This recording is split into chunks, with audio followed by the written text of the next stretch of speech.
Right, okay, I'm just gonna shove this in the title for now.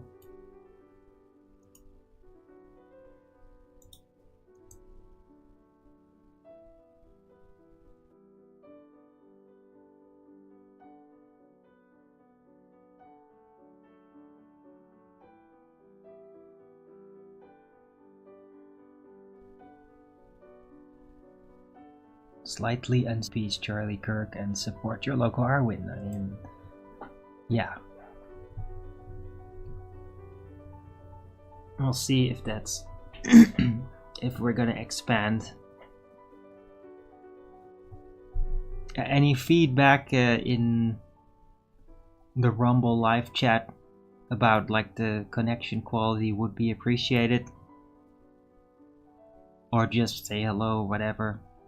Or you have something to say about the Charlie Kirk thing. I mean, I'm sure people have niche info about it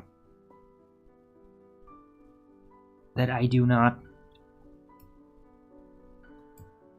Right? I mean, with the unstable Wi-Fi connection, you can only get so far with digging into things. Because it's been like every time I had to like open a live stream. Like yesterday with Owen Benjamins, I had to like restart my computer like 5 times to just ensure that the connection would be stable. I mean, the connection now is stable, it's just that OBS doesn't really handle the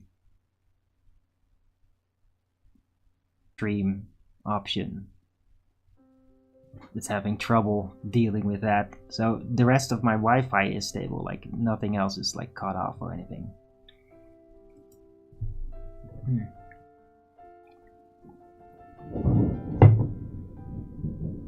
Whoa. Thunder.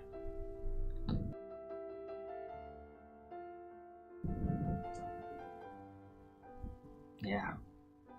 Autumn, guys. That's what it is. Now I still haven't checked the temperature. I'm really scattered today. I'm sorry.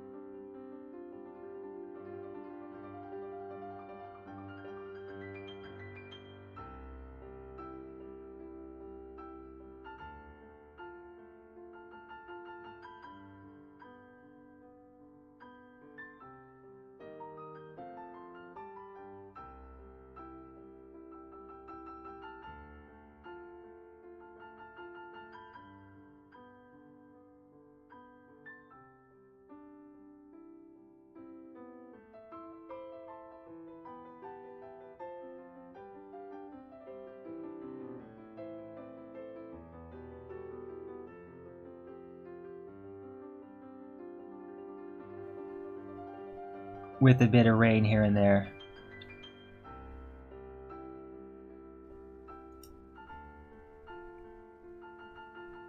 So yeah, autumn weather.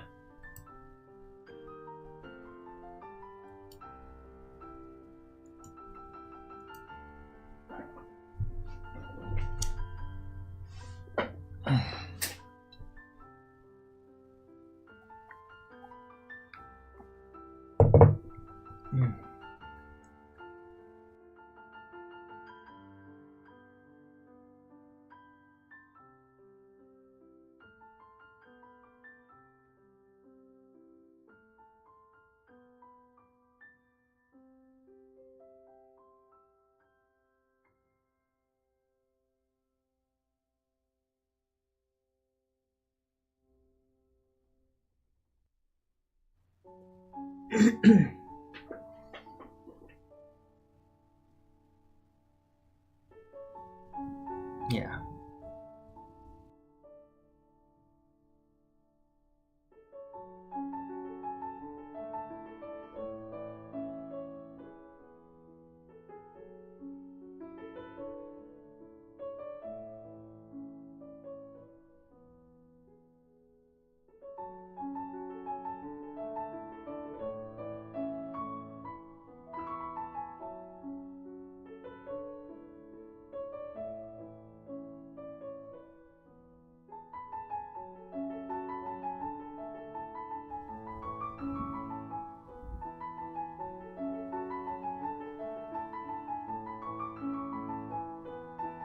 not gonna make it a long show. If it's gonna be that unstable. It's green again now, but it was like stuck on like red for 30 seconds straight. That's very irritating. It's back though. I mean, I don't even know. The weather might even influence this kind of thing. I don't really understand the full dynamics of like Wi-Fi connections and all that. I'm really kind of surprised it's like going straight through the walls and all that. But I mean, yeah, it is obviously, but... So yeah, I don't know how it's getting influenced.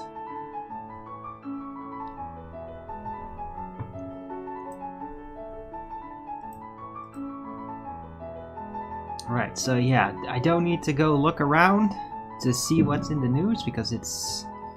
Of course, Charlie Kirk.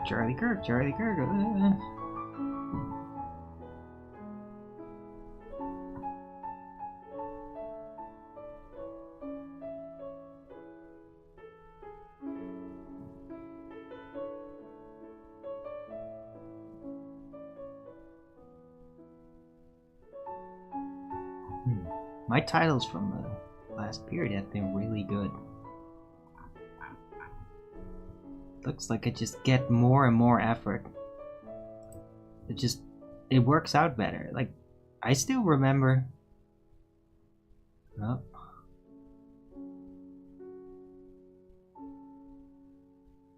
I still remember like the times, and I mean in the last 10 years, where I had just like... I was technically, I guess, in a more stable position in life, but I mean I wasn't really doing all that great. A lot more unstable. FED issues with those people, dealing with that, getting more involved with like bickering, which is like really unhealthy for me. Like, I just do not deal with that. Like, I can engage, but I just... If I allow myself to like really get caught up in it, it just becomes really unhealthy for me. And since I quit FED, and like, I'm not saying like, oh, it's all just them. No, this was an issue with me, and me basically not faring well under it, and having my own issues and not feeling like I was getting a say, etc. But yeah, since I quit FED, my health, my overall serenity, personal stability has greatly increased. And I'm not like blaming Nathan or anything. Just kind of...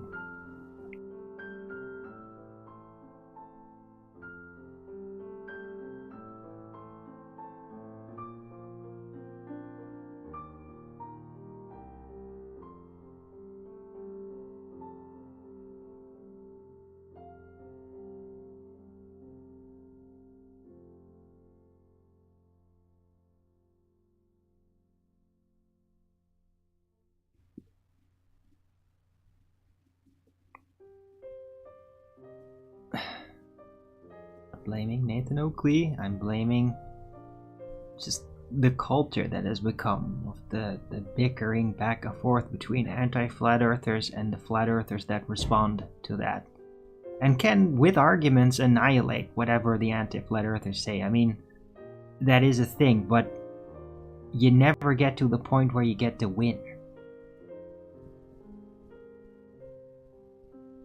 because they'll just scattergun forever.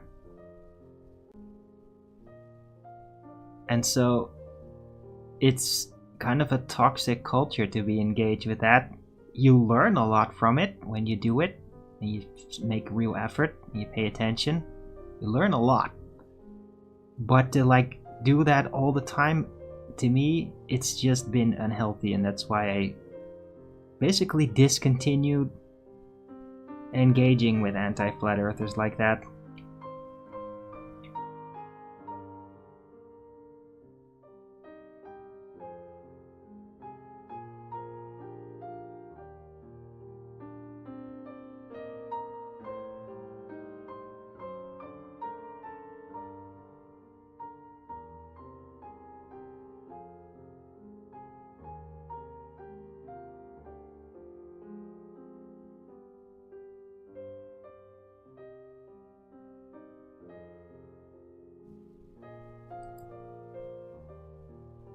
go at it again, but not while I'm living here.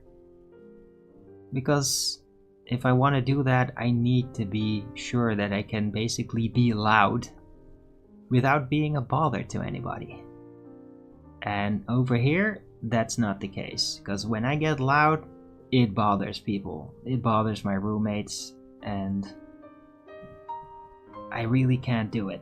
It's it's circumstantial. It's not even that I miss it. It's just it's a necessity to be able to express myself in that way.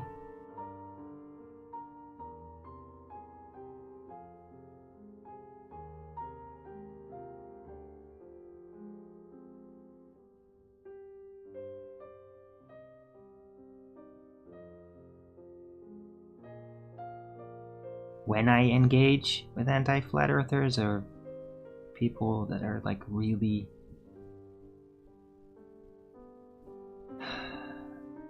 manipulative,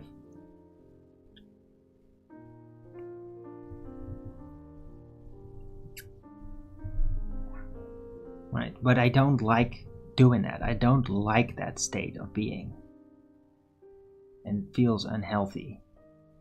And I mean, I'm physically doing better since I stopped engaging with that. Right? And there's so much to talk about other than just like, yeah, anti-flat earthers, they're freaking crazy. They're a religion. They never listen, they never update. Only just go back to the beginning. Start doing it over again. And just like, oh, you had arguments that completely refuted our position? Well, just forget about it.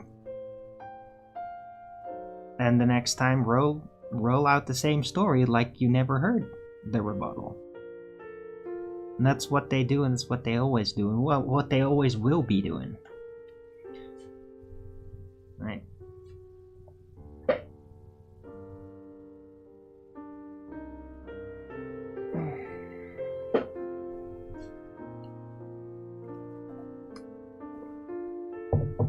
Right, now it can be interesting to like in Earth Awakens or some other Discord room to still go at it against ballers, but only when it's at a convenient time and not late. Fortunately, most of the time it does actually happen late, and then I just can't engage now. I basically made a promise.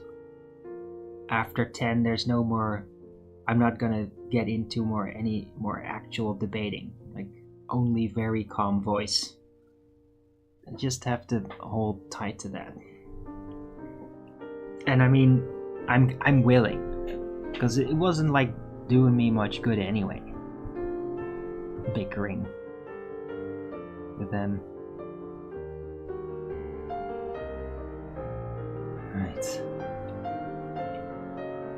Right, so I've got 18 watching at least. Don't forget to Rogan's it up if you're liking it. Oh, where did the Rogans go?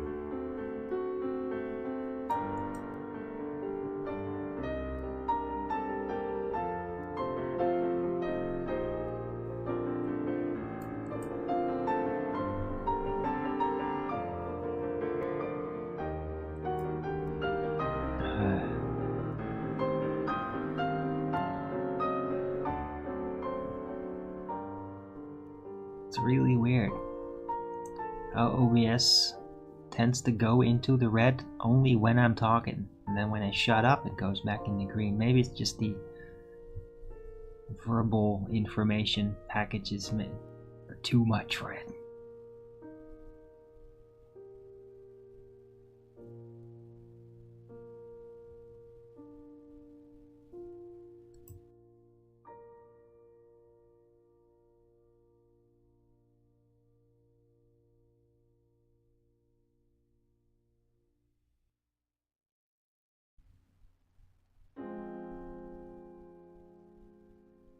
Hope everybody's having a great weekend.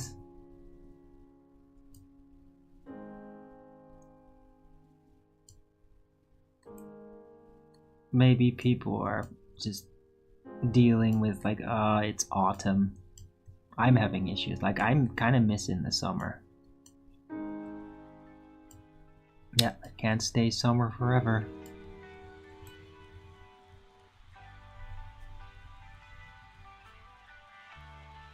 Right. At least like the new landlord is actually a really decent guy. That's something. Because the previous one is just completely useless. Almost hostile.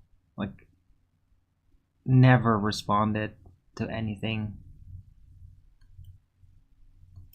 The new one really does seem to like want to do it the right way. So like, I'm very happy about that. And so is the rest of the roommates here. Right. Because I mean, like, the internet connection is not his fault. Like, he didn't know. The previous landlord just forfeited the contract without telling anybody. Like, he didn't know about anything, the new landlord. So it's all ridiculous, right? But yeah, 15th. We're all lucky.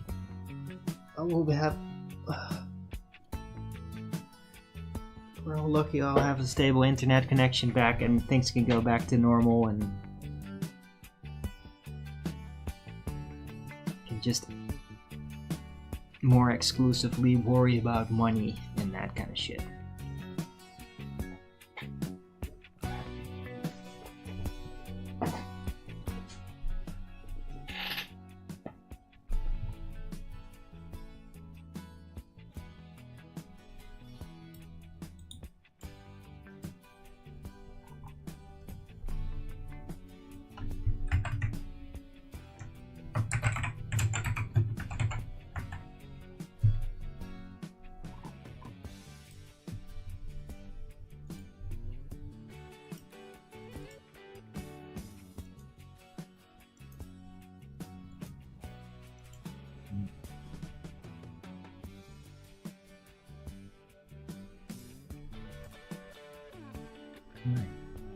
I'm really surprised that it's just working.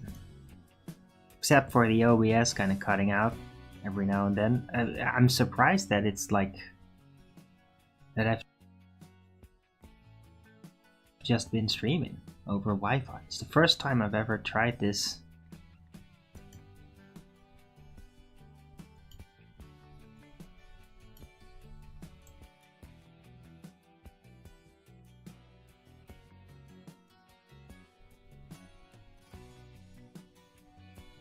That gets cut out again. I now have a technical backup internet option through the neighbor's Wi-Fi, and that's something.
Apparently misogynist and racist, basically.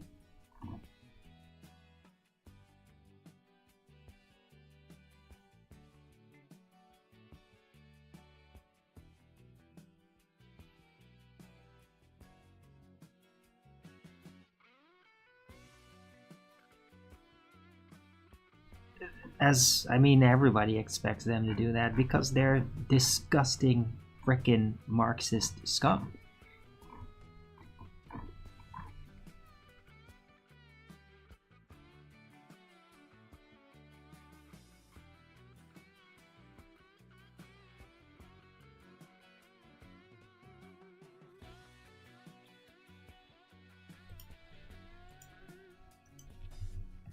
How disgusting they really are, and like everybody like really hates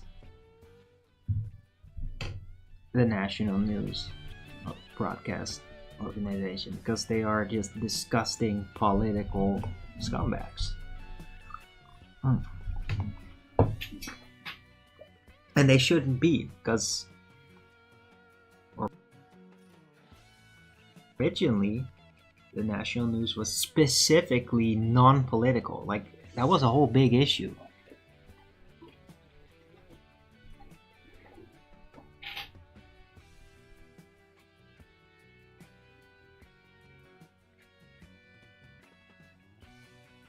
Like in the 90s,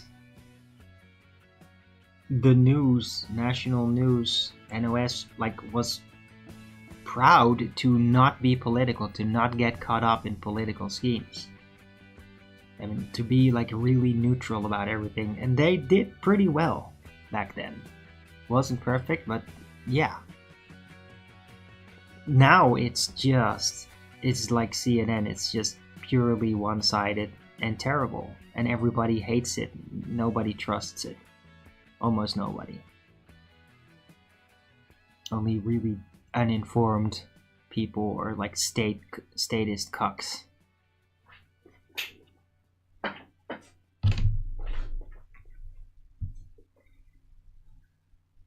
But yeah, they too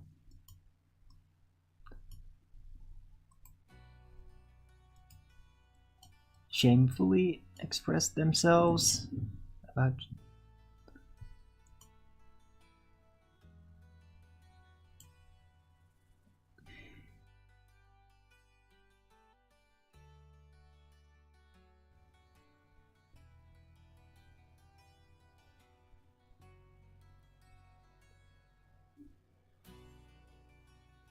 taking a slight turn for the worse. It just keeps going into the red all the time. Now it's green, but I mean, it's gonna just go back in a second, I'm sure. And this is not an ideal way to stream. But I mean, at least it's better than just not showing up at all. I'm really glad to do a stream again. Because, like, for me, that is the time in the day where I get to talk.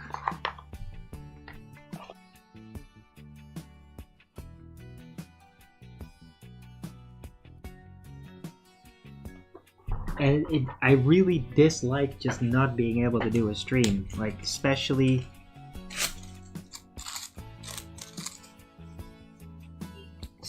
on Wednesday, I had like real stress. God damn it, could you just...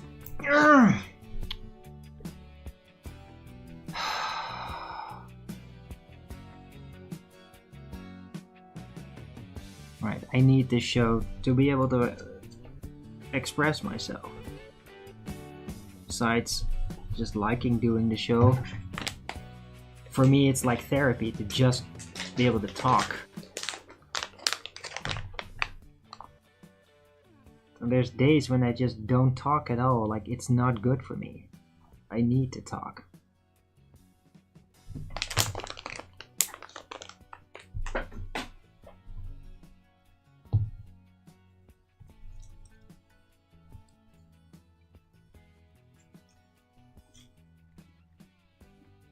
So I'm just really thankful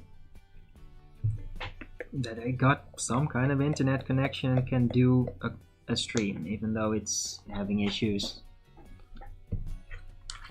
Thank you all for joining. Hope you're liking it. Don't forget to Rogans it up. we'll be able to do like really stable streams again by Tuesday. Don't expect it to be fixed Monday morning, but who knows, maybe it will be.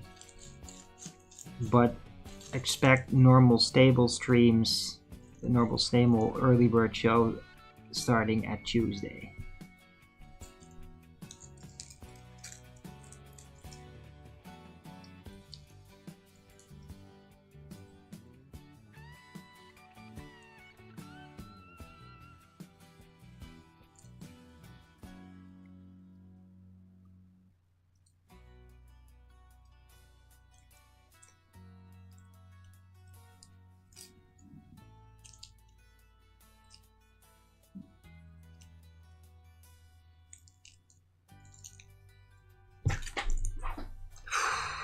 OBS.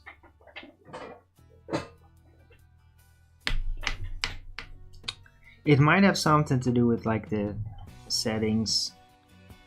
But technically I could potentially lower the bandwidth and all that.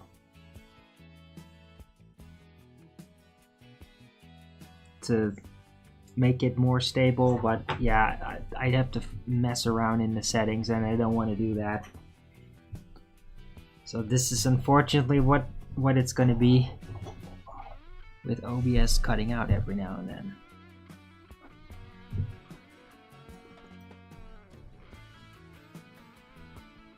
Right, well that's why it's in the title, slightly unstable Wi-Fi stream. I really hope to get some people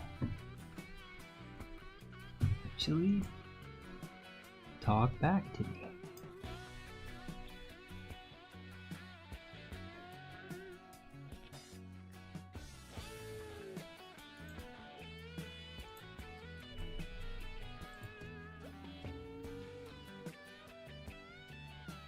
Right, but maybe they're all gonna, maybe everybody is like, oh, Arwin is not gonna do any streams until the 15th, like I said in the tweet that they posted.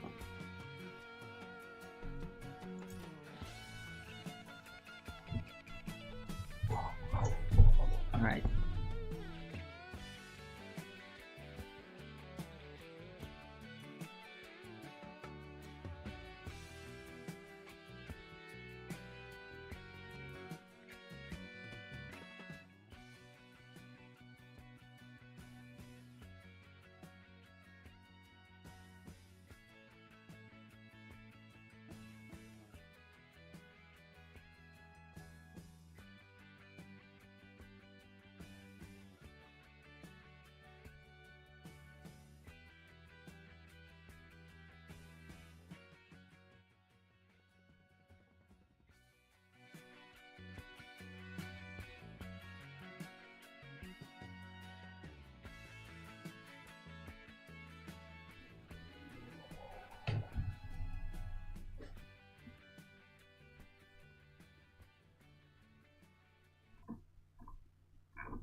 Fuck.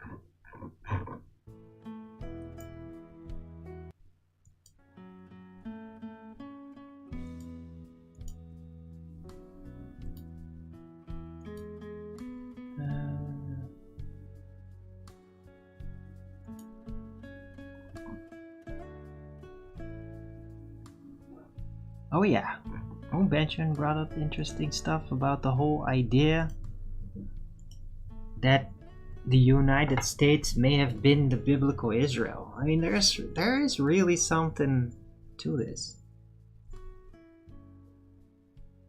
It's fascinating. Also, like how, in a way, the Mormons also kind of think that. It's just really interesting.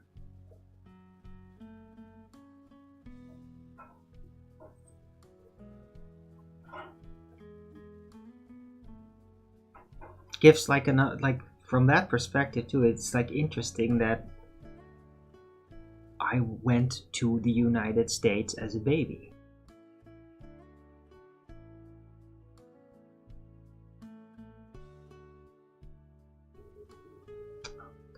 Come on, OBS, come on!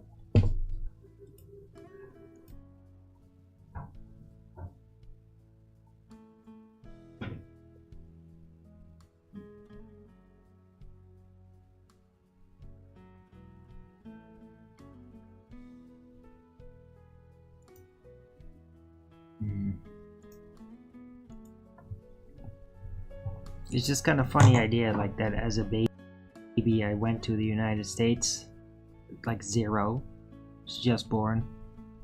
But my parents went there. It's like, if you think of it, the United States as actually being Israel, then that's really funny, in a way. Right? But I'd rather see the United States as, or North America as, like an Israel than the current state of Israel in the Middle East. It makes more sense to me.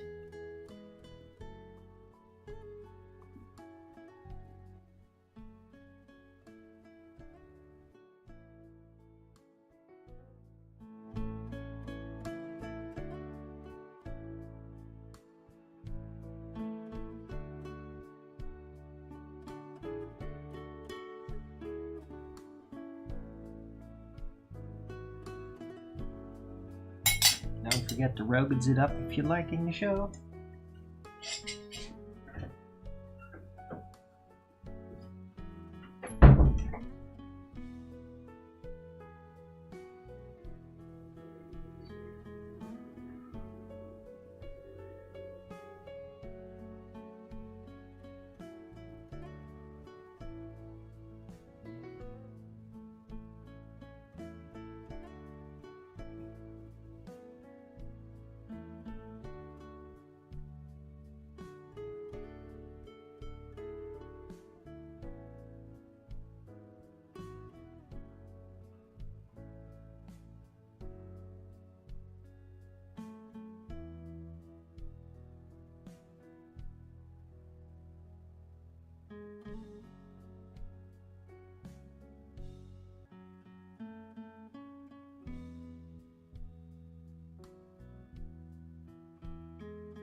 I'm back.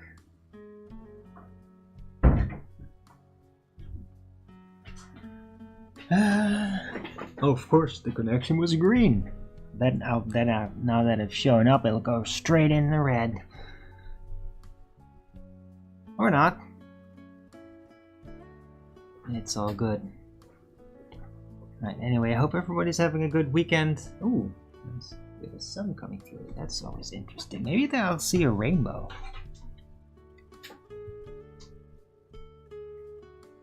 Look at that.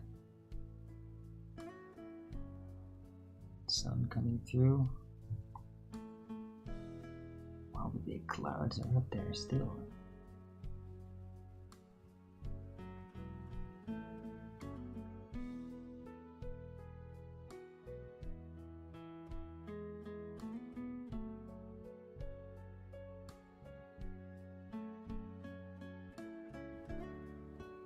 A strange contrast.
maybe Elec will get back on. That would be nice having him on.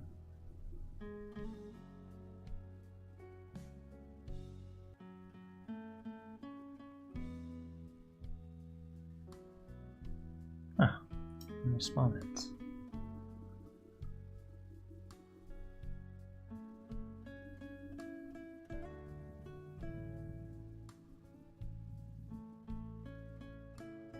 I don't know what time it is for him.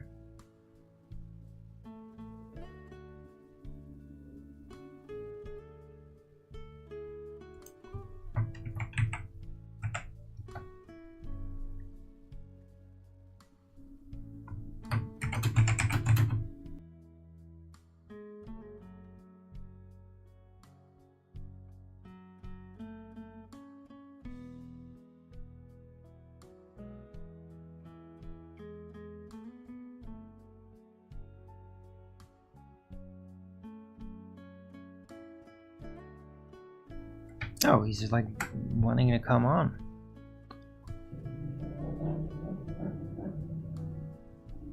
All going simultaneously. Yeah, sound seems to be working in Discord. That's something. That would be pretty cool if Elec shows up. He said he was with family, though. Hey, gaining wisdom.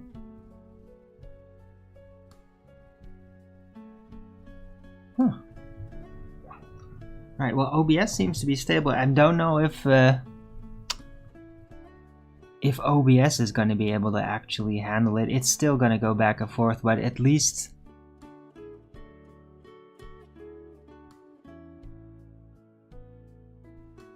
Discord seems to be working just fine.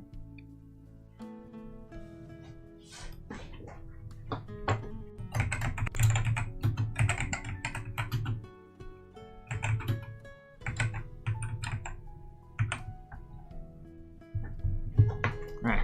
Until somebody shows up in there, I'm gonna take a smoke break.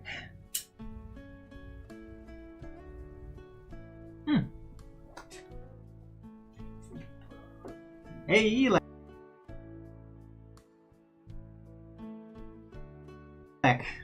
You're on mute.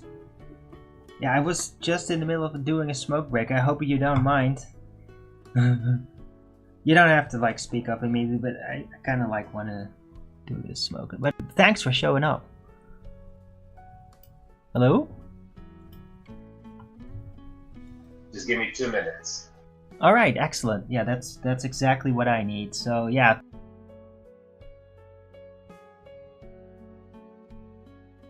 Thanks for joining again. It's great to hear you. I'll be right back.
Da-da-da-da.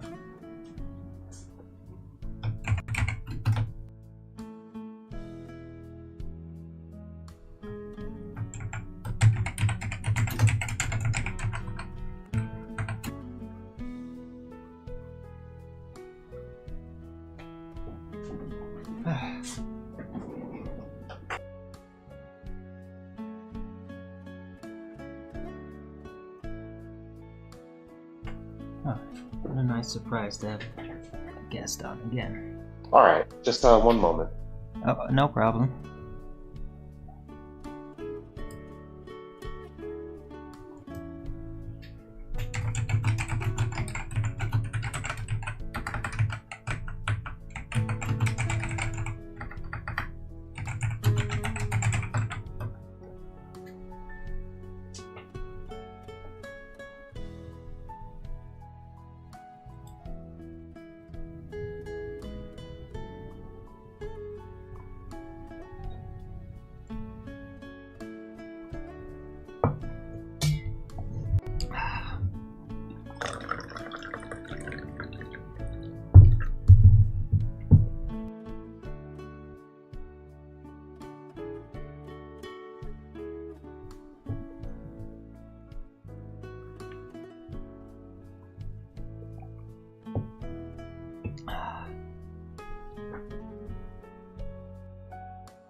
All right, what's up?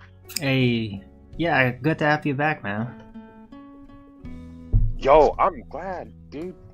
We Huh? gotta talk about it. Sorry? Say again? Hey, one sec.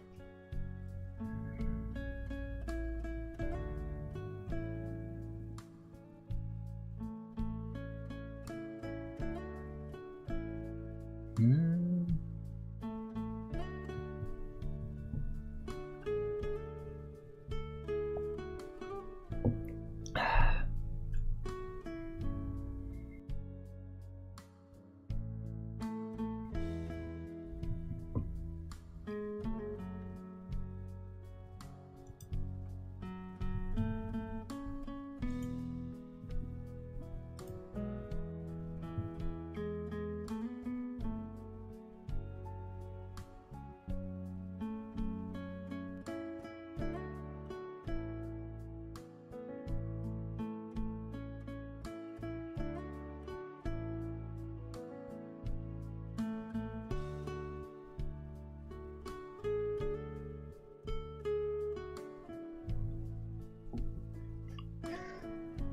Yeah, I'm here, man. I'm here post aftermath. Post tragedy. Tragedy? You mean the Charlie Kirk assassination? Yeah, and also the other things that have been going on. Oh, Lots of tragedies. what other tragedies? What? Well, turns the same day that Charlie Kirk died, and the news was oversaturated with that story. This is when they decided to turn down releasing the Epstein files. They voted in Congress on whether or not to release it, and they voted no, all in the What? midst of the shooting. Wow. Another tragedy. Yeah, 9/11 just happened. Huh.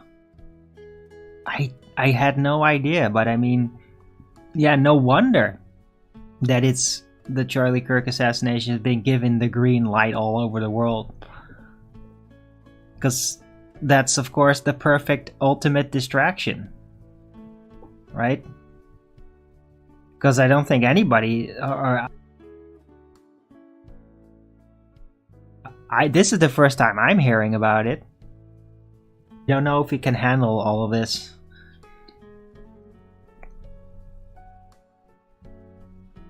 Hello?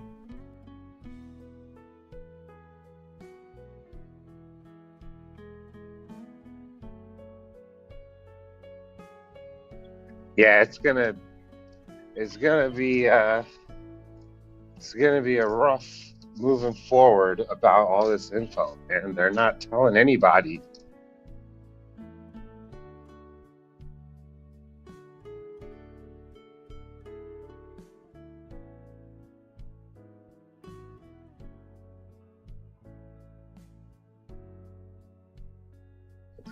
That they just did it. That's not what it looks like to most people, but that's what it is. Yeah, with Epstein. Yeah, it is weird. They're hiding their hand. Yeah. No, I agree. Man, it's shocking. Like, I did not know. This is the first time I'm hearing about it. Because I had no idea. Nobody's been talking about that.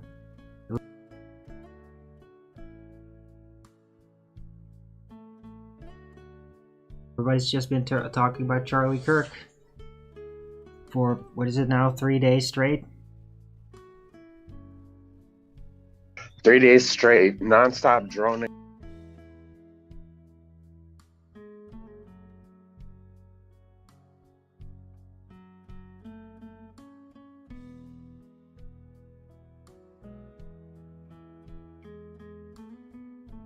About Charlie Kirk. Yeah, and it's everywhere. On... Because OBS keeps going in the red continually, but I mean, I hope we can still have like an interesting conversation nonetheless. And maybe in the playback it will all be just put in straight order.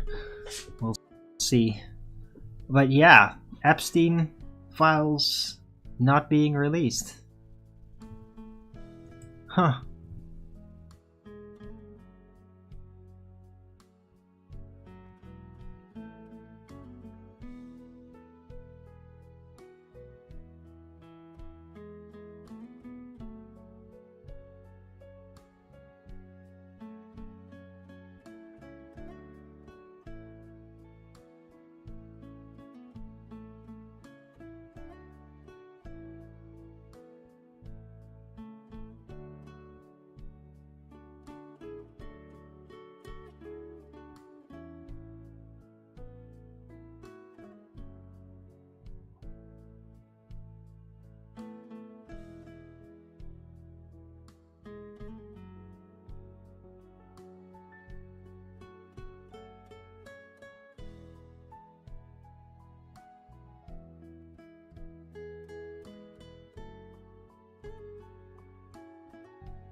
Oh.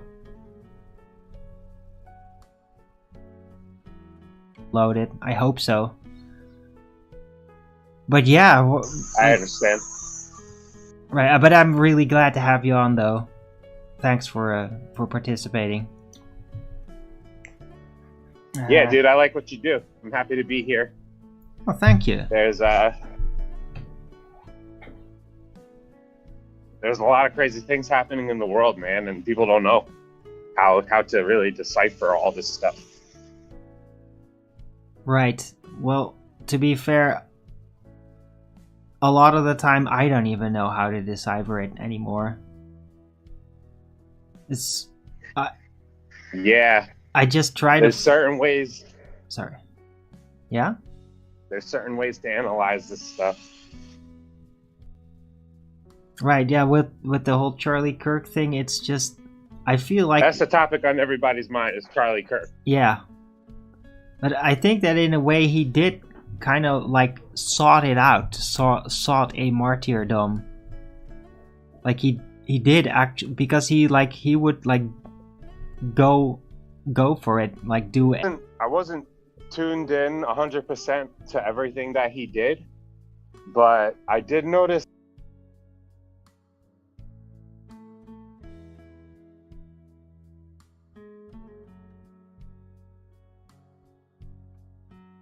that I saw him quite often on Twitter.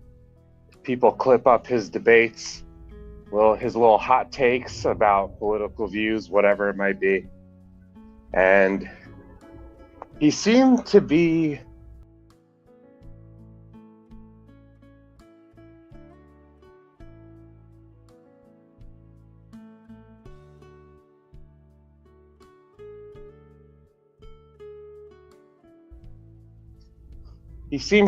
on a truther. He seemed like a truther to me. Well, he appealed to me, but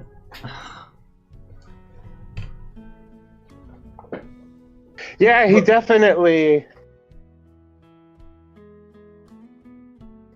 dialed back the more fringe ideas to appeal to a larger audience. He wasn't all the way off the deep end with the truth conspiracies, but exactly. He made valid points.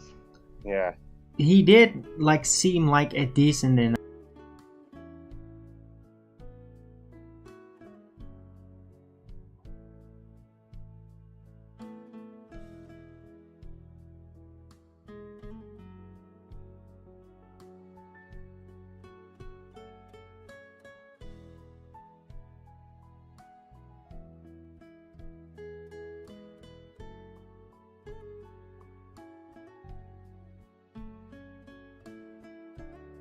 guy.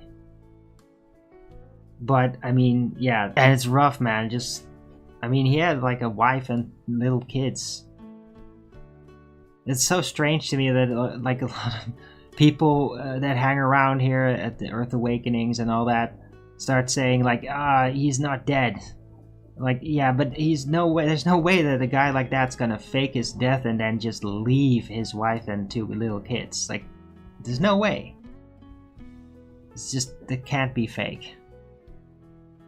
It's crazy. That's an interesting take. Yeah, like, is this man really willing to separate from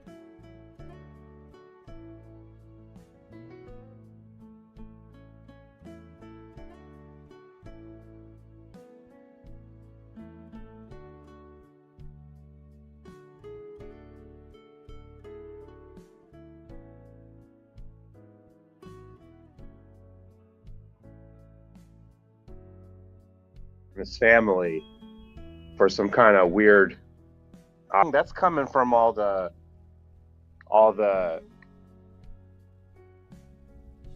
funny looking imagery coming from the moment he got shot.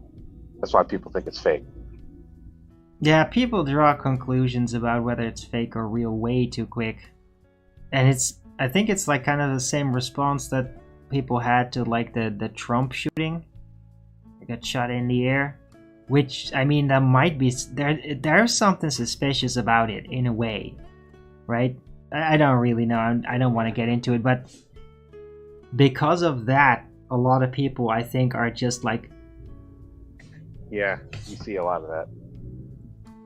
Right? But also because of the amount of coverage that he's getting. Like, when any story like gets super mainstreamed like this has... That is extremely suspicious. It really is. You gotta take that into account. But I mean...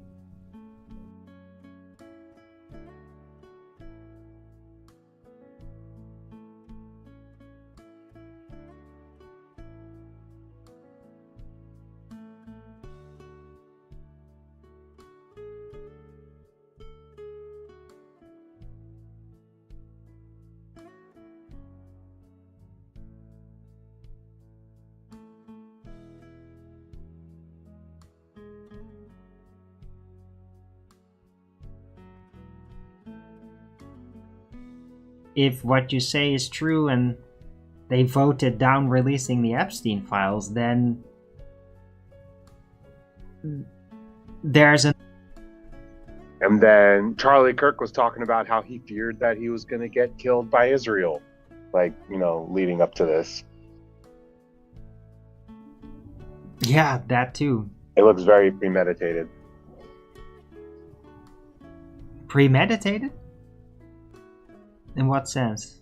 Yeah, like this is not somebody working alone. The mainstream narrative, like the liberal media, is spinning this to make it seem like it was just a radical right-wing activist acting on his own. Oh, right, of course, so far right from wing. believable. Of course it had to be right. Yeah, it's not right wing. Ridiculous. Yeah, apparently this guy Tyler Robinson was a right-leaning kind of guy, which I don't believe for a second, because this guy has no... Her too. It's weird. It's fucking annoying, dude. I'm thinking we gotta go back to beepers and yellow pages and just fuck whatever they pulled off for the past 30 years. This is not how we want our society to be.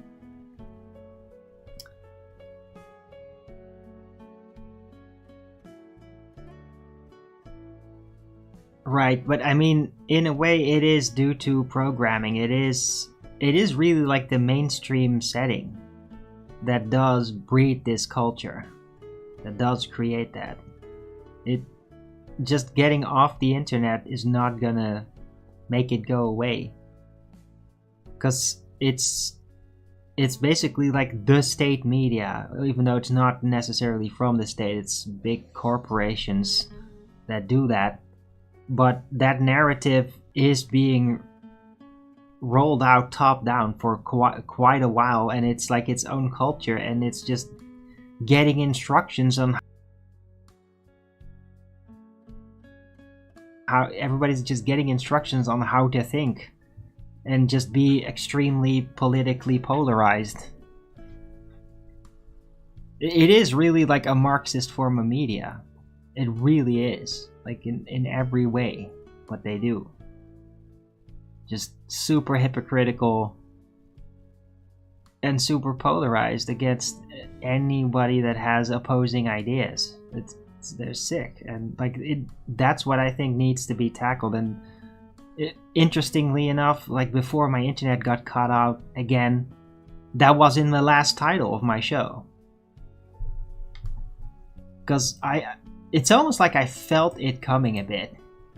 Like something was coming, right? So I put that in the title in the last show, Flat Earth Early Bird 2398. The criminal tolerance ideology hypocrisy needs to end. Thought that was a good thing to put in the title.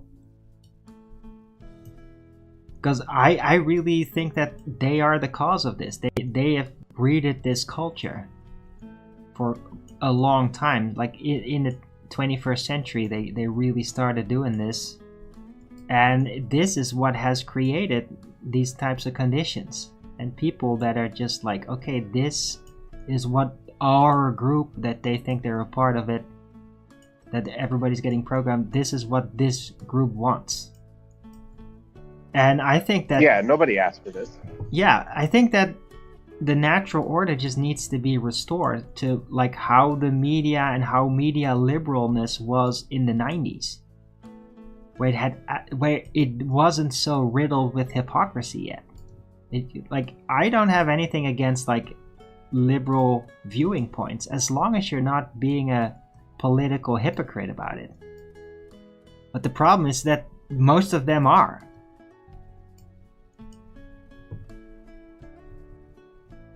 Yeah, they hijacked the Democratic Party because they know that typical compassionate human beings are naturally left-leaning, because they built the left to appear like the more liberty, they have the more empathy, you know, they're all about democracy. Apparently, Like, that's what they make it look like to people that don't know better. Right. On the surface, yes. Yeah. And then you get into the nooks and crannies, and you find out that these people are deranged and they're insane, and they've lost the plot. And they're hypocrites. They're hold. hypocrites about their own ideology. That's the sick part. Like, I used to be kind of a liberal like that, and then I just realized, like, but you guys are just deranged. Like, if we are better, like, from a perspective of being a leftist, like, if we are better than the right? Well, then we should show that through our behavior. And not just indulge in getting so freaking triggered about them, and actually be secure in our ideological positions and our arguments. But it just didn't work. Like, all these leftist people, like, they don't do that. And I would catch them continually of acting extremely hypocritical, like complaining and about the opponent doing this thing, and then they do it themselves without any shame. And it's like, this is just wrong. Like, and that hypocrisy is really the thing that got me, like, that detached me from it, because I was like ready to be like a leftist champion in my own way. It's like, yeah, I can do that. I believe in the cause, and I'm a really good person, and I have verbal skills, and then it's like, but this is all wrong. This has all been like a charade. I can't be part of this. This is sick. Like, every time I feel like I was gonna try to champion or like represent, it's like the eye of God just like suddenly gazes at me like you're like under great scrutiny now by the eye of God, because you're engaging in something that's actually wrong and you don't realize it. Just feeling like there's something wrong about this. And then, yeah, eventually like, okay, I'm just not gonna do this anymore. It doesn't work. Every time I try to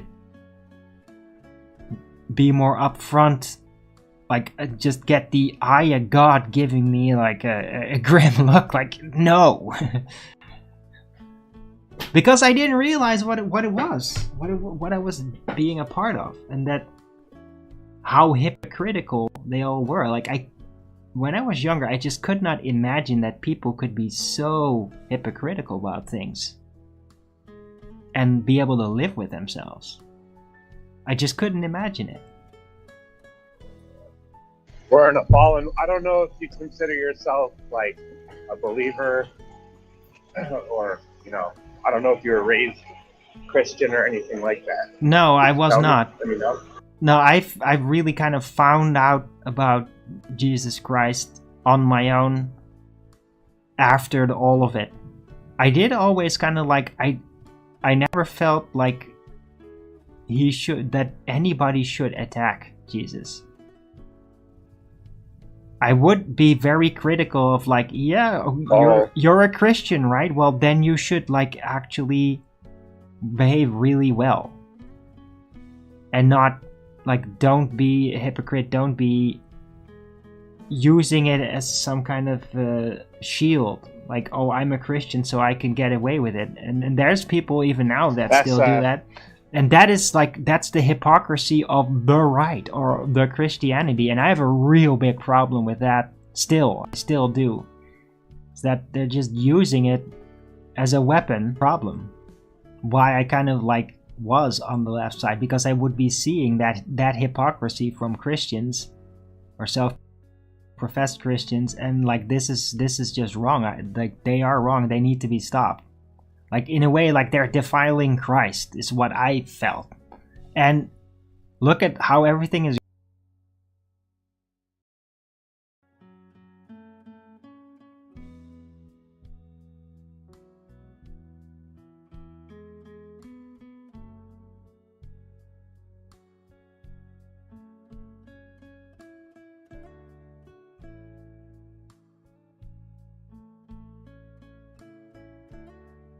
grown, and now in my new position, attack on Christianity. Oh, you hate Jesus. You're this, you're that. The problem is, like, this conversation is so sensitive to people that are real believers.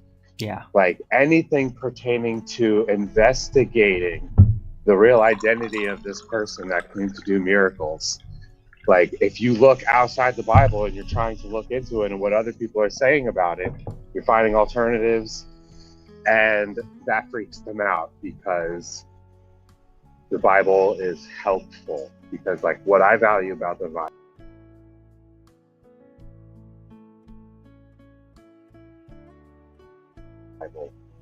is, like, I just want to say that we're in a fallen world, and these people do not know what they do. They do not know. They're being taught that they are not born of sin. Like, all these Christian values that led us to the ideas of peace and comfort and convenience, happiness and harmony. Like, the world was a fucked up place. It really was the wild. Like, you might get captured and you might just become part of some, like, random rebellion just because you just are in the wrong place at the wrong time. The wild world and Christian values brought forth, it's like trying to bring us out of the fallen world, or at least we acknowledge what sin is, and, you know, we try to act upon a different will. And those values, you know, people think the Bible usurped those values, but I say that to just say these people don't know what they're doing when they celebrate the death of Charlie Kirk. Like, they have no idea that they're on the wrong side. No, I don't think that they do know, but that fear actually drives them. I think it's a virtue signal. They do not know. That's what I'm saying. No, they think they're on the right side of history, and they don't know. I don't even think that anymore. I think that they do know it's wrong, but they're like,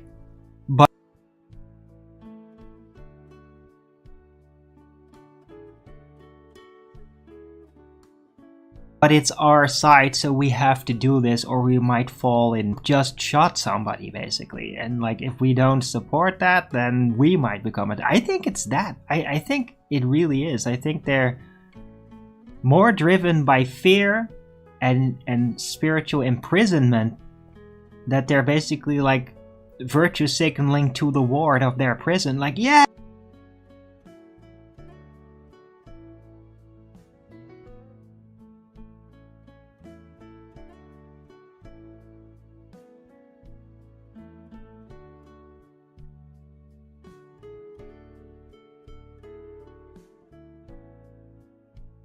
Yeah, I'm really for us, yes.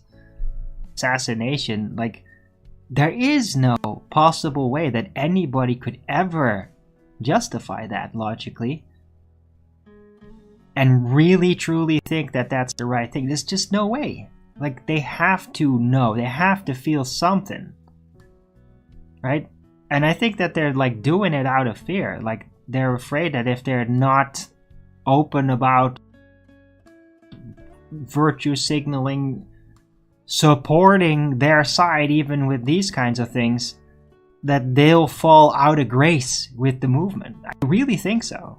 I just don't believe that they don't know. They got to know. It's no way. It's an assassination. There's no way. So let me ask you this. What's your opinion about, like, what really, how are we going to teach these values? Like, was the Bible a vessel for, like, higher values, like a more stable, sustainable society? Well, it certainly does. It's like a spiritual educational book. So it does contain, like, a social structure that is actually durable mostly. It's a system that it shows you with spiritual subtleties that gives you, that could be used as a compass to build a society that is more durable, more functional. That's what I think. Right, so check this out then. So what the fuck is the liberal party doing? These people are trying to, like, deflect from Christianity. These people don't believe in God. And the leftists are of this, like, globe heliocentric, chaos, Big Bang, no God. Like they think that the Bible is deception. I don't know. The Bible is a lie. Well, I don't even know that. I don't think that a lot of them actually believe in anything. I don't even think that they might. A lot of them might have actually like gazed upon the flat Earth, like weird hippy dippy cult shit is what they tend to get it. Like I don't think that the fanatical liberals, the crazy ones, I don't even think that they really are like about globe Earth. I don't think they care. I think some of them might be like, yeah, that's fake, but like I don't care. It's something really weird and different, and not just the Earth is flat. Like, because liberals have flat earthers too. It's just that they don't really care that much about such things. They care more about becoming part of some new cult.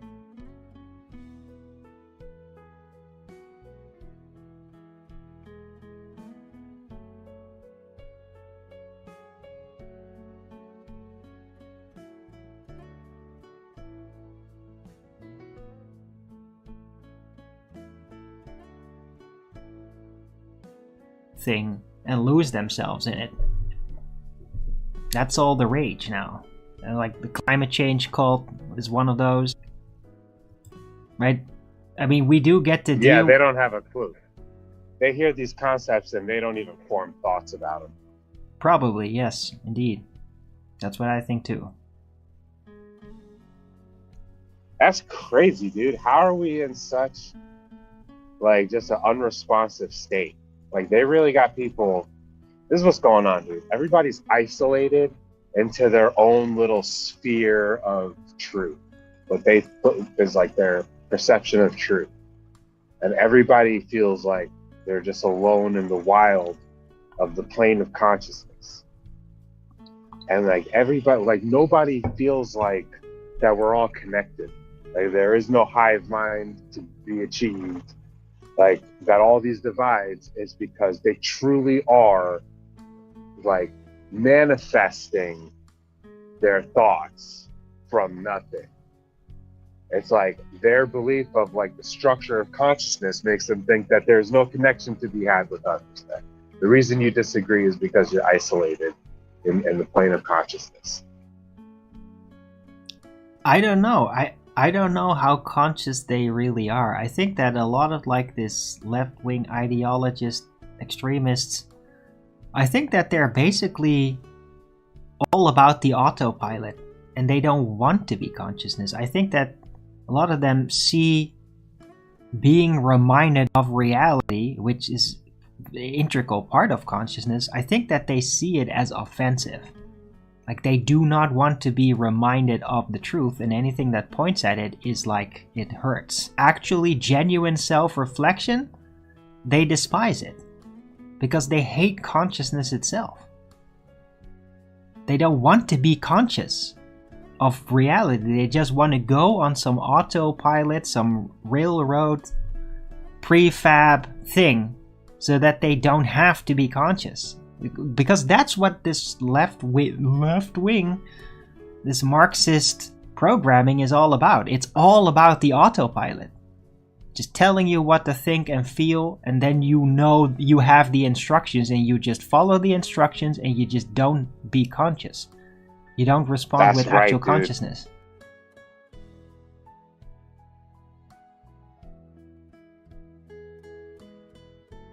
They are offended by consciousness. So afraid. Right. People are so afraid of failing. Dude, you're so fucking right. People are afraid of failing in this society, and they give you the map, right? And they guide your steps. Like your whole life, you're being led into what you perceive as this is how I'm going to find success in this place, because without that, you're pretty much fucked. Yeah. And it's interesting too, because if you technically think of what is consciousness, right? Well, you could argue that consciousness is like our own aspect of God, right? God is truth, Satan is lies. If it's truth, well, you have to have a consciousness to perceive it, to have that connection with God. So consciousness itself is like a line to God. They hate God. Like it's not like they understand it, but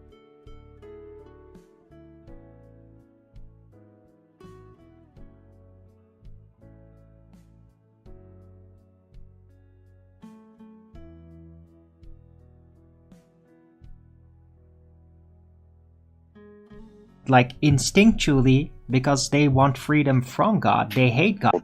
Their understanding of physics and information and how they're going to interpret things and language, all these building blocks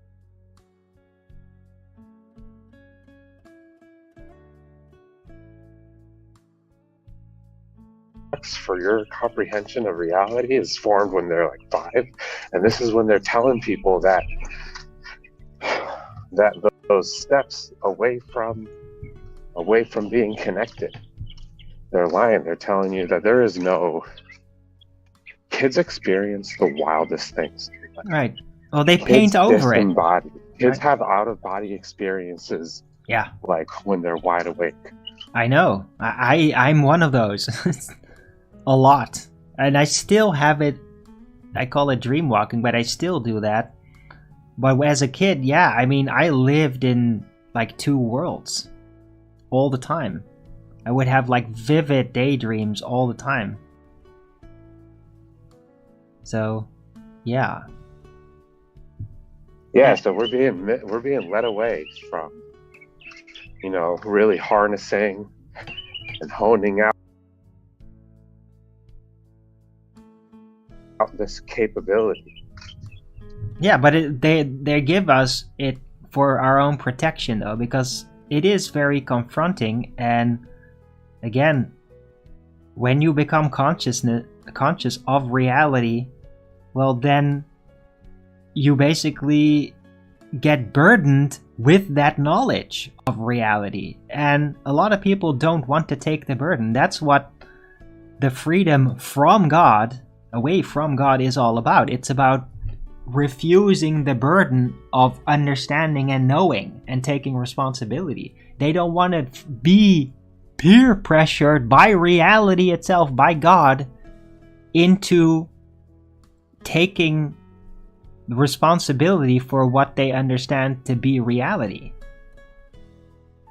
So they escape in delusion, fool themselves, use all the tricks of all the atheist like painted over just understanding, right? Give excuses, physics-based excuses, all that. It's all just like a paint that paints it over so that you think that you understand how it works, but it's actually all just hiding God as being the director of all of it.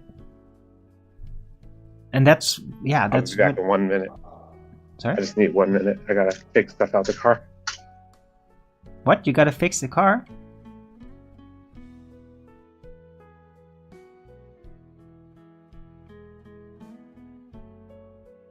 Oh, okay. He's busy for a while. Never mind. A layer of paint that are there to paint over God, so you could just look at the structures and not realize that it is God that actually created that.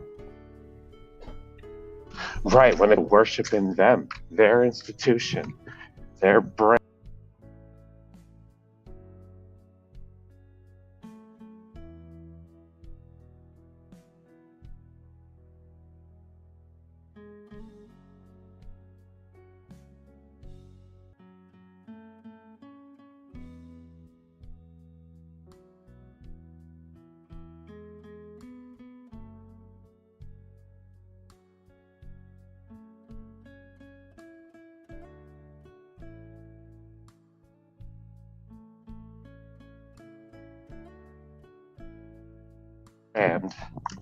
Of domination.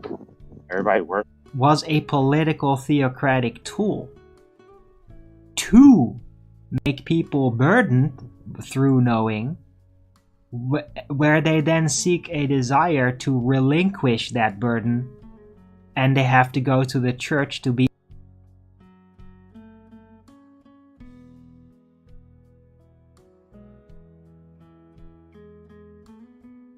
absolved of it. So I think that the original sin is a theocratic political trick. Really. I don't believe in original sin like that. I think it's nonsense. I think that we're all subjected to seductions throughout our life, right? We are not safe from Satan. We have to face those challenges during our life, but I don't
think that we are born a sinner. Like, yeah, I just don't think that's real. I think it's theocratic politics' fault.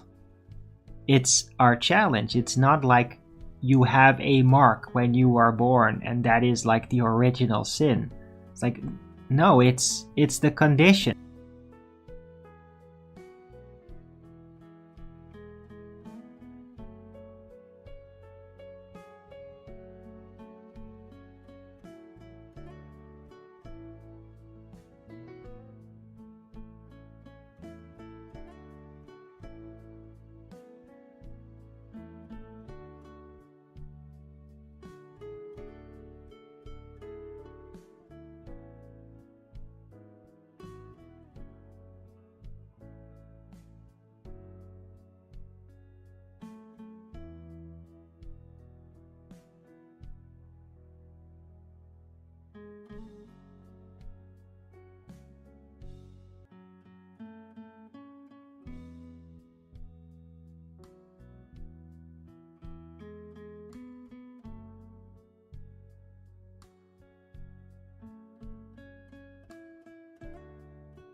It's the conditions of this existence.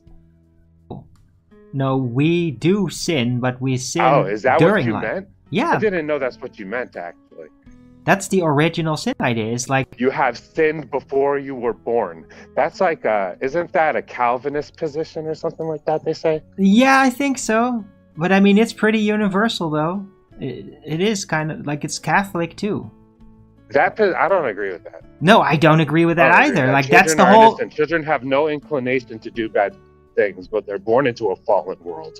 And the workers of inequity, they've been hard at work for, it could be millions of years. We don't know how long. I think humanity is eternal. Everybody has a parent. And basically, we don't know how long the workers of inequity have built up this fallen world, that we are born into a world of sin. Right, You know, and the we will flesh- be seduced Your to sin. ancestors did have to succumb to the... Exactly, because it's going to copy behavior, including sin, if that is what it gets to see. Because it can't judge yet. It can have feelings, but I mean, it's going to adapt. Right? And when you try to adapt,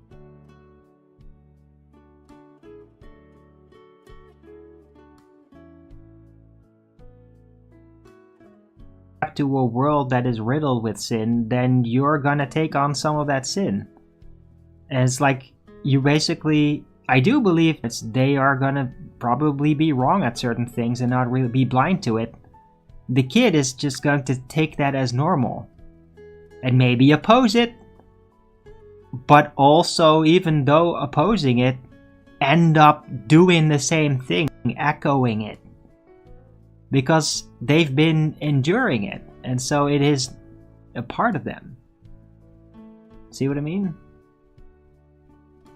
I do.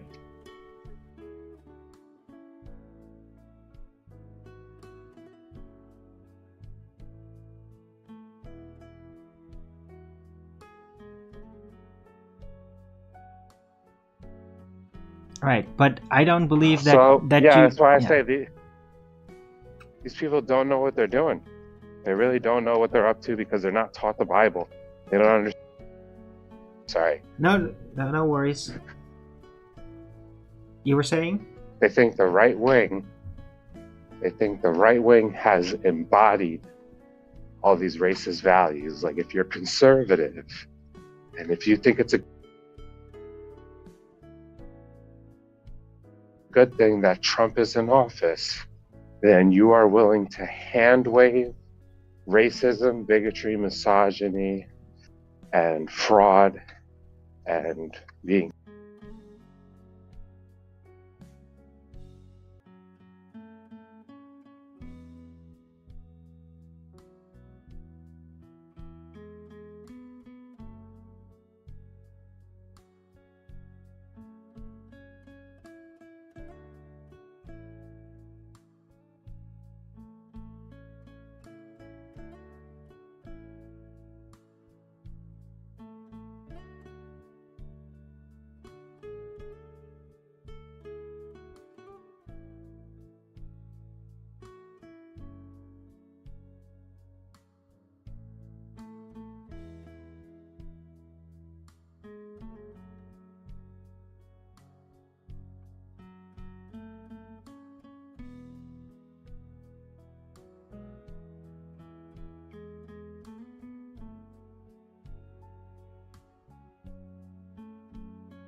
counterfeit, and it's like they're pretending. So there's a lot of parts, basically more than 50 minutes having been cut out of the stream, unfortunately. It's now back to green, by the way. But yeah, it's... well, that happens when the conversation's good. I don't know. Yeah! That's the weird feeling I got too. But Because, I mean, you know, it's not... Sometimes it's not for everybody, man. Like, I feel like me...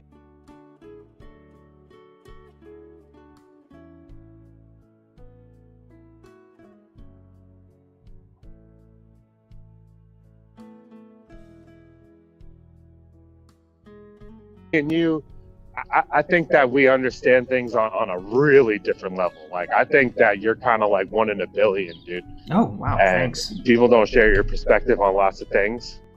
So I'm like And 1 there's out a of lot 15 of normies. They people? don't realize how fucking normal they are. It's really forward thinking. Some people don't realize how often they fall back into positions that Yes. probably haven't grown in hundreds of years. Like, you can't even build on your idea, man. Like, it's been stuck in a rock for 1,000 years. You know, good ideas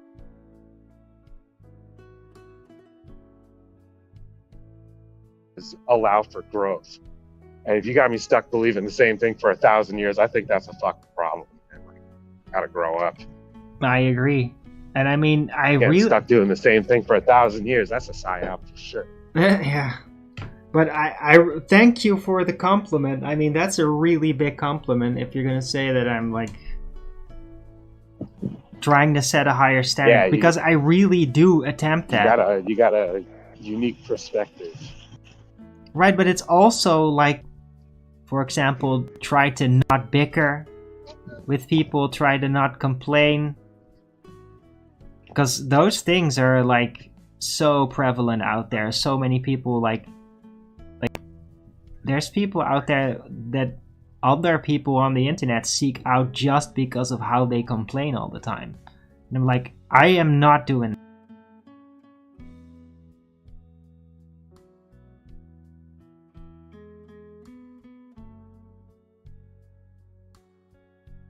that. Like, I got plenty to complain about, really. I could really spire over my situation and everything. But I just don't want to do it. I don't want to throw off that kind of negative vibe. So I'm just gonna like let it go and just try to find a way through and try to just find some fruitful ground that I can just grow something in spiritually. And that's what I try to do, find a way through. And it's difficult because it's like I get challenged a lot. There's people out there that have known me to be triggered. I do get very triggered when I do get triggered. And like there's people that get a kick out of that. And that's been a super high challenge. Is, dude? Because you know for a fact that there are things you know that are true and that they're not up for debate. And I think when people have that character trait, there's just nothing you can do. Like there is no debating. I'm just going to inform you and you can shut the fuck up. You don't even got to say nothing. I don't even have to hear your opinion. Like a lot of these liberals, share your thoughts, I guess. But like, honestly, this is not you lecturing anybody in this moment. We know your opinion. I can study. I could just go to your source. People, they don't source their material from like a centrist viewpoint. You know, they constantly have to canvass other people's opinions, and then they know when they go to make their case, they have some backing to it that was created by their source. Like they can't talk about their own idea. These people are stuck just regurgitating. Like you could tell who's a regurgitator and who's actually having a centrist view. Right. Yeah, the difference is like people with a holistic opinion and people that are narrative regurgitators that are like, oh, this is the narrative, I'm gonna roll that out because then I'll get more wide attention with that. It's safer, you get a broader audience. But yeah, then there's people that are like, no, I am really my own individual. I'm gonna form my own opinion, even if that is in opposition to the majority. And there's just people out there that just can't do that. Like, they're so dependent to be approved by the majority that like they are too afraid to even formulate their own opinion. It's pretty weak.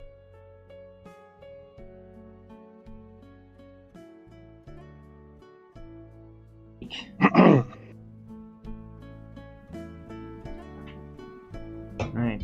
And those people are the ones that will be caught out ranting and saying like, oh yeah, he deserved it when Charlie Kirk gets shot.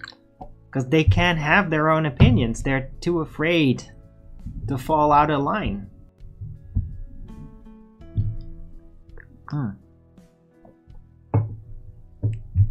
Yeah, dude, I said it to someone the other day. I said, these people fear losing their lifestyle, all their friends and their connections and their job and their normal day to day. Once they admit that they spend hours upon hours talking about the shape of the earth, like their servers intellectually dishonest. The reason they want to talk about flat earth is because they have an interest in how the globe might not be real. They want to hear how far along, how's the flat earth doing? What is your argument? They're literally investigating the case. Like they're interested in the shape of the earth. So that's the first step. Stop acting like you're so dogmatic about the globe, because then there is no conversation. I don't debate grass being green. Think about it. Why would anybody debate grass being green? If Earth is so much a globe, then what the heck are you doing talking about it every day? So they are already of the accord of a flat earther. There's no way around it. Well, it's a matter of perspective, but yes, anti-flat earthers continually, they want to just make it stop. They want to make the flat earth stop, and they have to go at it and just show off like how confident they are in how they see things and that they learned everything the right way. That's what globers are really all about. It's about having the knowledge of how it's supposed to be a globe, right? Not necessarily seeing the logic of it, but just like knowing it, having learned it. And that's why people that are really good learners, that have a great memory for all these kinds of things, like they can't let it go because they learned so much of it. And then it's like it would have been all for nothing. And the problem with the flat earth is that there's still a lot of gaps of things that we just don't know.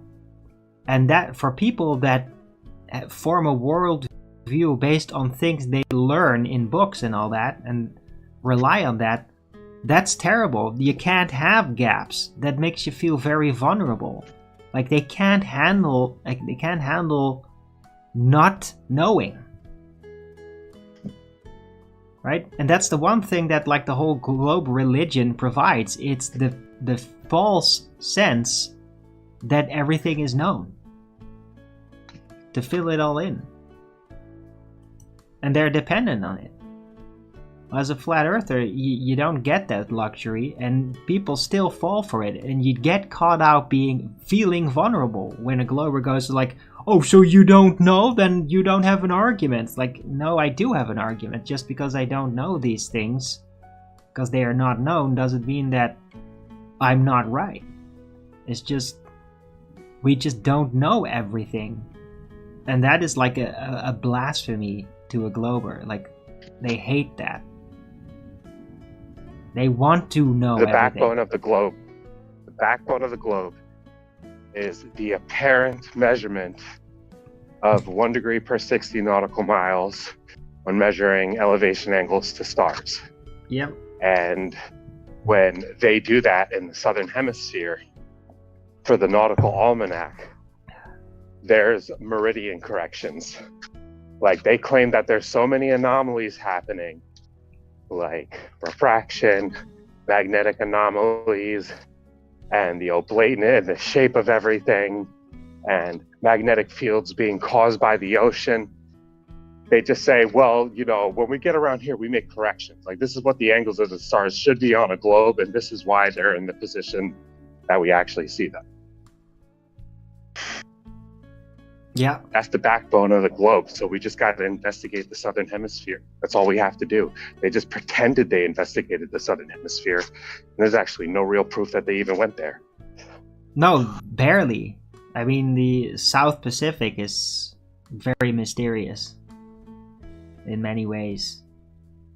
Like, and for me too, it's a big mystery because, like, we don't know what's out there even. Like, I've realized that a lot years ago that there might be entire continents there that we just don't know about, that are being avoided, and a thing came up like through my lunch break and all that, like that there's might be a sunken land called Mu. Ever heard of that? Like a really big continent that's basically to the east of Indonesia and all that, in the Pacific, and it was really big, like in between America. I just saw that thing depicted on a Chinese map. Right. Dude, I should have saved that picture. Oh, it's everywhere. Chinese map from the 1400s had a huge landmass west of South America on, and it wasn't Australia, dude. It wasn't close to those islands. No, it's more to the north. It's too far. It's more to the north, actually. It's that's what's crazy, dude. In the equatorial region. Australia. Basically. They started putting Australia on the map in like the 1770s or something. And this is the major wrench in the gears for a flat map is fucking Australia. Because when they tried to depict a large landmass somewhere in the Pacific, in the South Pacific, for like hundreds of years leading up to this, it was much closer to the coast of the Americas.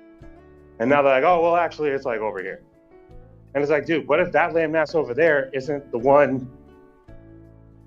I don't know. You're right. Really funky. No, you're right. There's something funky going on with Australia. Everybody knows it. No, Australia is Australia, but it's not the land of Mu. The land of Mu is more to the north, in the equatorial Pacific. That's where it was. And it sank, and it's still there at the ocean bottom, with structures and everything. So there's basically a giant sunken continent that's arguably as big as China. That's there on the ocean bottom with structures in the Pacific. And like flights and boats are told to avoid it. They don't fly over, they don't go straight. They circle around it. They say that there's a continent that's rising out of that part of the ocean next to New Zealand. They're calling it New Zealandia. They said that it's going to be above sea level within the next 20 years or something. And it's just like, dude, are you telling me that wasn't already there? Like, you guys just have been lying. You know, you take pictures of the Pacific Ocean, you direct everybody away from this part of the ocean as if it's empty. And now you're going to finally start putting it on your map. Like, we're just going to believe, like, this continent, we just found it. It just emerged out of the ocean.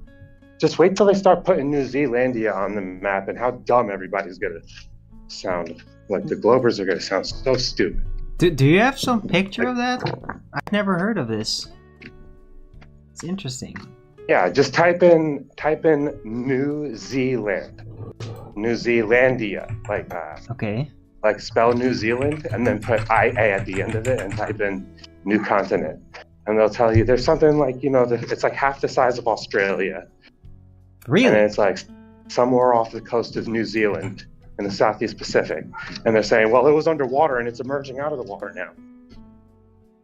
Teriu a Maui. Earth's 8th continent. What the? Mostly submerged. Yeah, watch when they put this when they finally start putting this on the map and on their Google Maps, and it's like, ooh, like, look what we did. We're so good at like using satellites and finding places on Earth. Like, dude. So New Zealand is basically going to be expanding, effectively. It's grown bigger. Damn, that's so big. That is huge.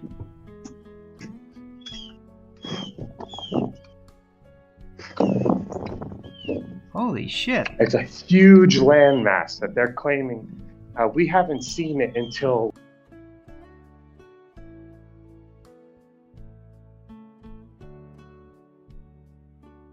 like, you know, they started detecting it like as on their radar when they do oceanography and all their sonar and whatever the fuck they do.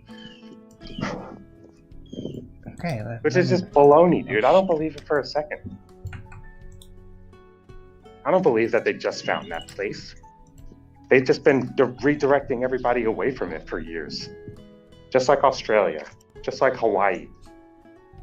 They want to conquer it first, and then they'll show you what they conquered, so you don't question it. Right, amazing. That's the first time I'm hearing of it. So, yeah, it's basically a rising continent there. Amazing. Dude, I gotta take a 2-minute break. I'm really appreciating the conversation. I'll be right back if you don't mind. Please stay. Alright, cool. Alright, see you guys. Yeah, I'm right here. You can talk if you want.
Hey. I'm back.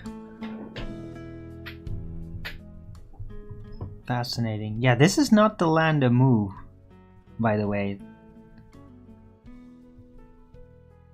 So this is another different sub-oceanic continent that's rising. Because land of the Mu is like way more north. Let's see if I can find some of that. I wish I'd bookmarked this map I saw on Twitter yesterday. It was a Chinese map from the 1400s that had like something that looked like the size of England to the west off the coast of South America. Yeah, let me show you this. What? Download? Because land of Mu is huge.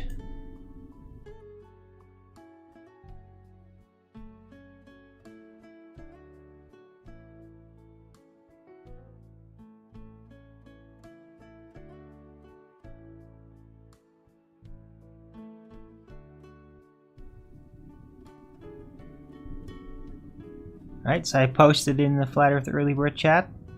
I found it. Another part. It seems like New Zealand.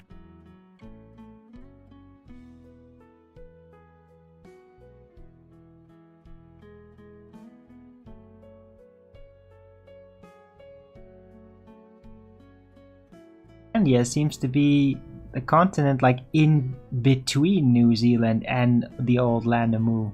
Up right, and then it connects to Alaska. You see that? Yeah, yeah. And it comes down, and then you see South America. What South America looks like? Look to the left of South America. What is that? I think that's supposed to be Australia. I think that it's depicted really small. You have Australia at the bottom and the land of Mu north of that. On the picture that I posted, it's way bigger because that is actually how big it is. It's colossal.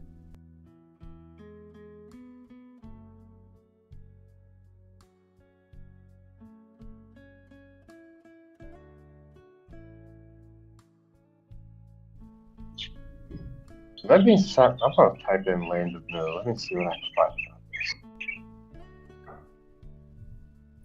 Dude, it has its own Wikipedia.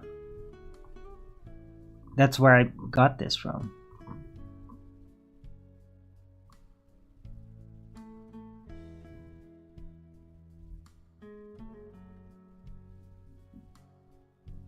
I'm trying something.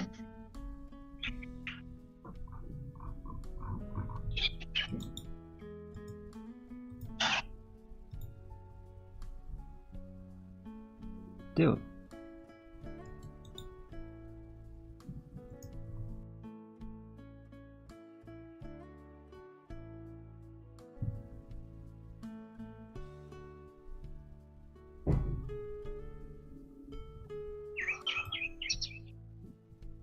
I don't know if my Rumble stream is still working.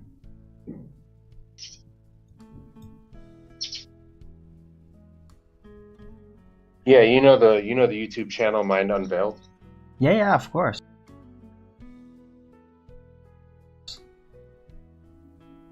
They have a whole thing about this continent.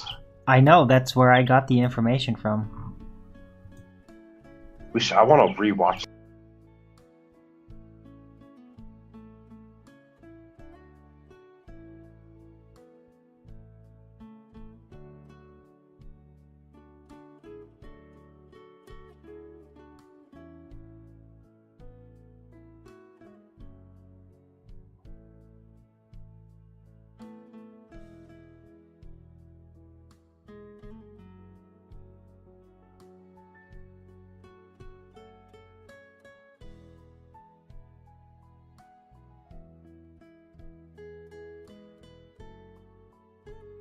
That video. That would be nice to rewatch. I bet. It's working again. Been going for 2.5 hours, but it says 2 hours. And I mean, I did, like today, I did start like pretty much on time on the minute. which is 2.5 hours ago. Alright.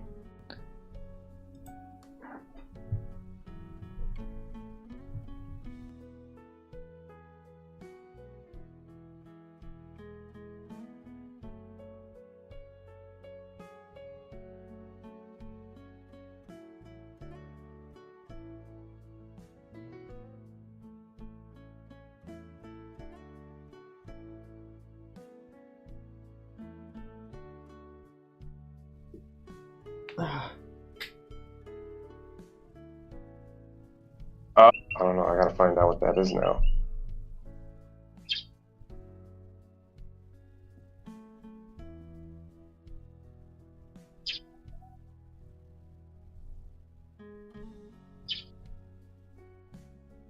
Wow, the Popol Vuh is a Mayan sacred text. They believe that this land was west of California. Augustus Laplangian was a dude who interpreted the Popol Vuh and made this map, including the land of Mu. So the Popol Vuh is like a Bible to the Mayan culture. Right, or a history book.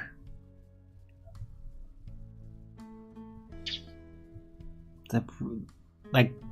That is really interesting. Yeah, dude, you could like compare the undying lands of the elves with the land of Mu too.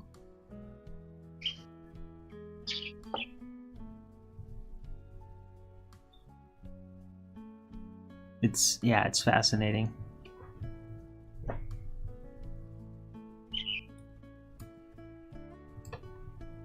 Yeah, it's like all of these like little factoids that they give you about the globe.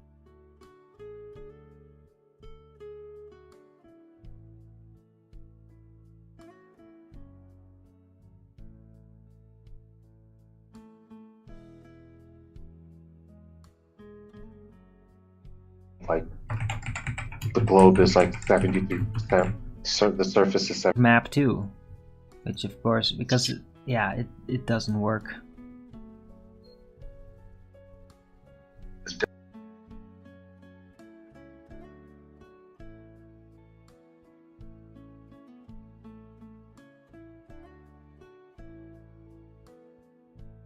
This map is a lie. The only thing that's not a lie is how the land is distributed in the north.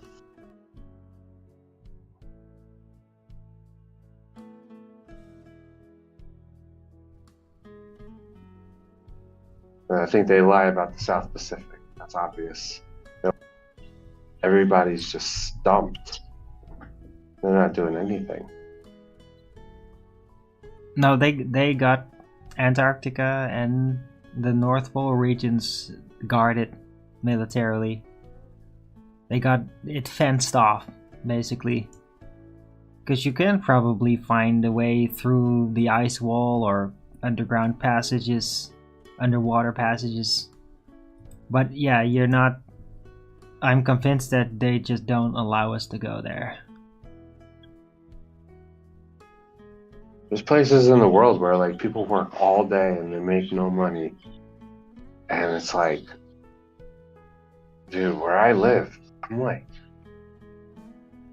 the rest of the world is not like this. What do you mean? Like I'm thinking about all of the lands surrounding the Indian Ocean. Right?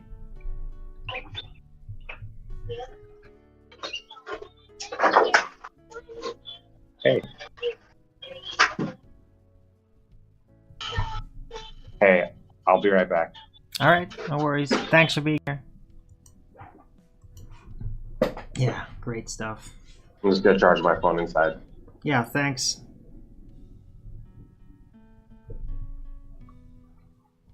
I really hope the stream is getting it could be that it's just a choppy mess.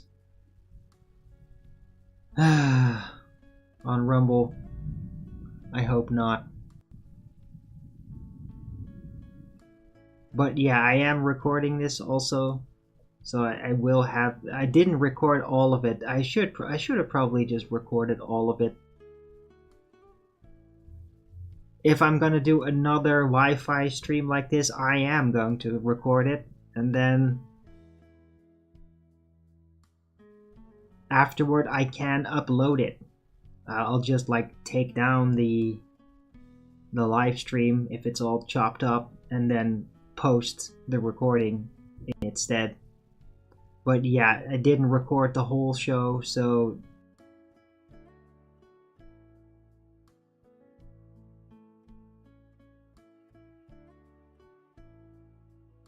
unfortunately today is going to be choppy. I mean, it's literally missing a half hour. Although it does seem to be working right now.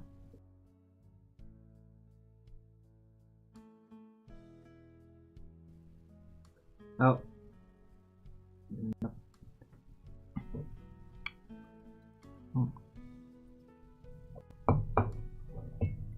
Ah. Hey, LSG. Yeah, some stuff to think about. Huh? I think that's the more important thing that we need to realize in this time with this crazy thing that just happened with Charlie Kirk.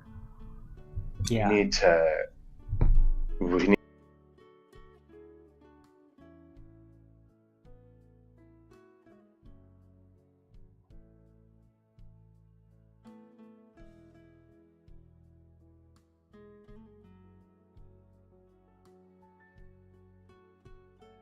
to address how we got to this point.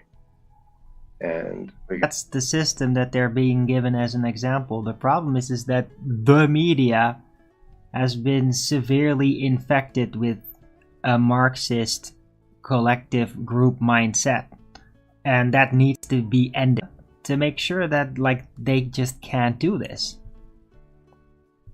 Freedom of speech has limits, and they have crossed those limits. They have crossed those lines. They keep doing it and just thinking they get away with it because it's so shameless what they're doing that nobody's responding to it, because people just can't really even believe that's really happening, and they just kind of ignore it. But I mean, yeah, there should be media, people in media, especially mainstream media,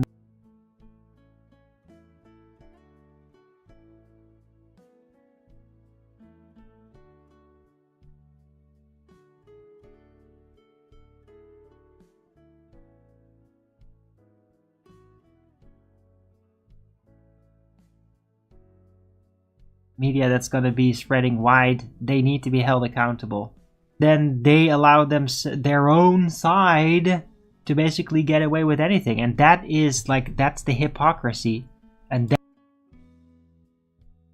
that is the thing that absolutely must be like strangled to death. It needs to like quickly end it. Like, no more of that hypocrisy, right?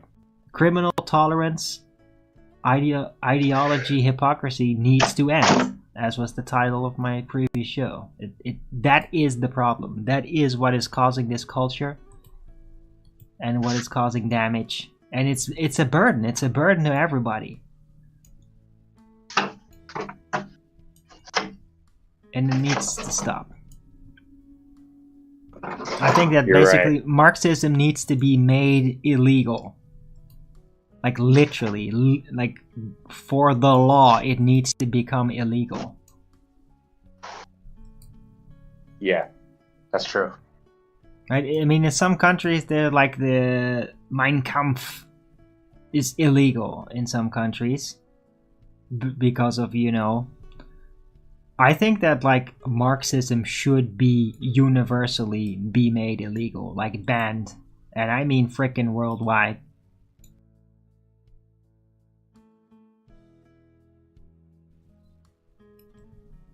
I think it should come to the point where whatever new world empire or whatever it's going to be is gonna emerge, they need to like basically go after it. It's like, this is now illegal worldwide. If your country gets caught like educating their students with Marxism, like we declare war. Like literal war. Like you are not allowed to do that anymore. And like if you don't stop them, if you don't stop those teachers,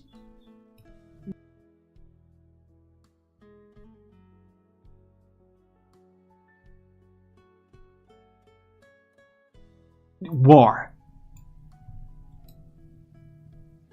And then eventually even like basically dropping bombs on those schools. That level shit. I don't want, you know, I don't want that.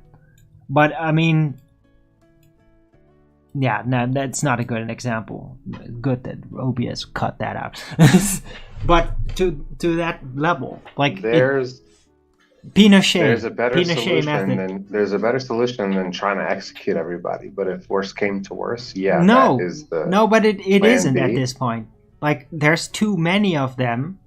They're getting away with it, and because they're getting away with it, it's growing worse and it's growing more. You need to kill them, because that's the only way. It's literally there's nothing that can be done, because you can't pull them out when it's still upheld.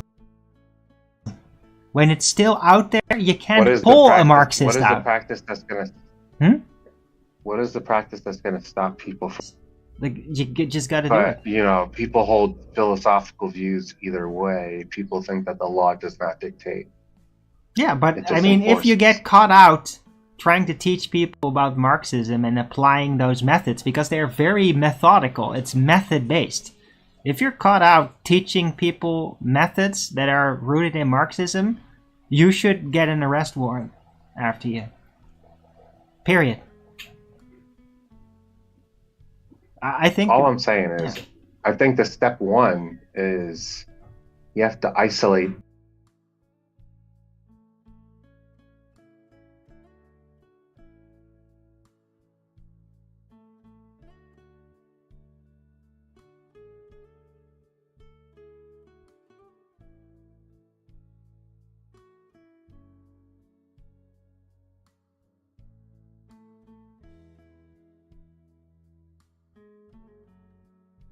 You have to isolate the issue, right? You have to find. Yeah, because they are the fucking orc horde. They are an orc horde. It's spiritual, and that's how they behave.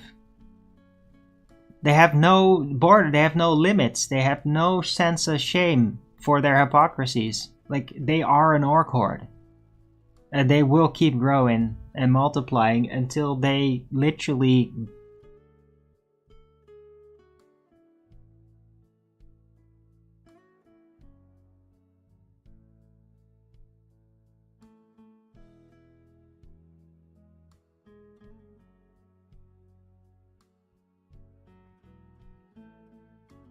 catch everybody else, and like you can't not be one anymore. And I mean, there's countries like my country is like really on the edge of this.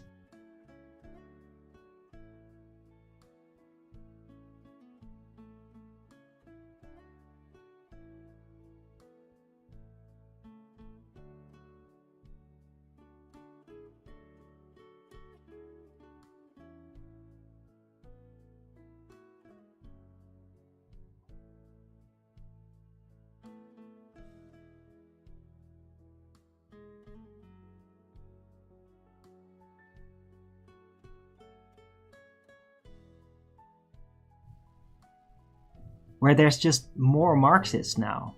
They're not gonna lay down their arms. They never do.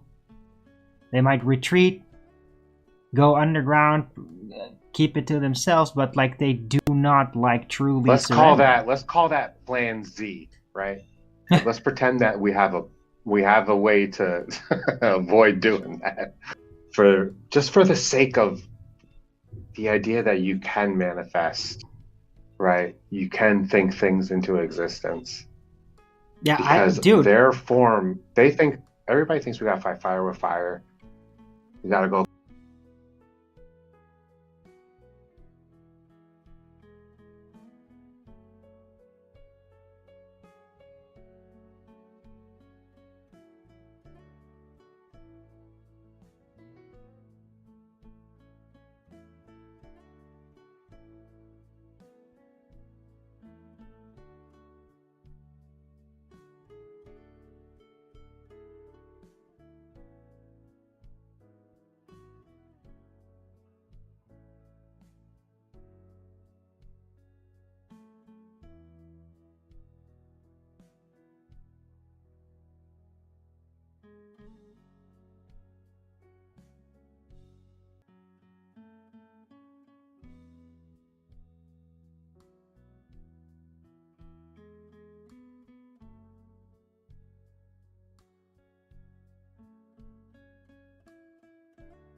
clash with swords with the people. Like advanced civilization, Yeah.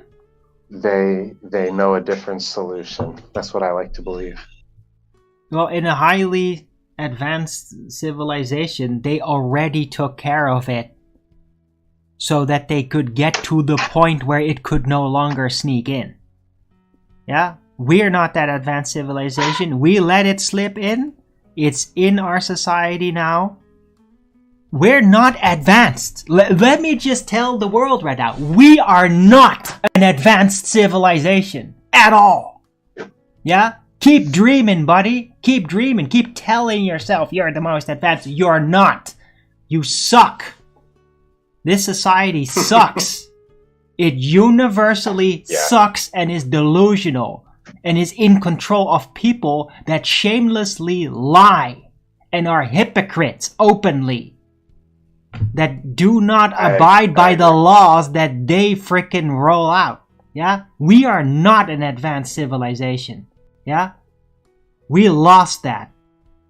It's over. It's not that anymore. It's not going to return until blood is shed. Until the people that have sought out to ruin that civilization are dispatched, are taken care of. It's not going to stop until that happens.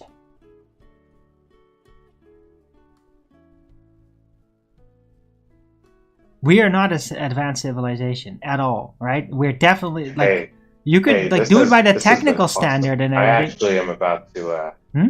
I actually have to step away now. It's a funny timing. It's not. It doesn't mean I disagree. How dare it's you? Something to think about. But I actually do have to step away now. All right.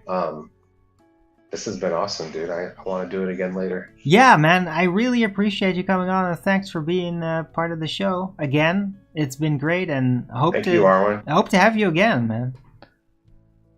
Right? Maybe when I got a better internet connection. But yeah, at least Discord has been holding them. I've not been cutting out, right? For you? Yeah, a tiny bit in the beginning. Ah, okay. So yeah, it's been holding stable. For a little bit. Right, yeah, it's mostly OBS that's just messing it up. But Discord seems to be holding, so... Right, but thanks for being part of the Early Bird Show. Number 2399. It's funny we end on that conclusion. That's a funny conclusion to we are not... away. Yeah, that we are not... No, but I mean, it's obvious. We're not an advanced civilization. I'm sorry, we're just not. It's a giant mess. Advanced civilizations don't have vast landscapes of trash and refuse everywhere. Or they don't have people that shoot each other in the streets. We're born innocent. And what that truly means is that we're capable, right? Even though it's a fallen world, that pull up out of it, who knows how high we got to pull up. Oh, there's a long way to go. Right, but you can't pull everything out. You can't save everybody. There's people that want it to be down. They want society to be depleted and decrepit because they get their own personal advantage out of it. All right, yeah, see you later. Hey, thanks for being on the show. Have a good one, man. Talk to you later. Maybe Gaining Wisdom wants to join. I don't know. Right, I'm back to just me going for 2 hours and 43 minutes and 33 seconds.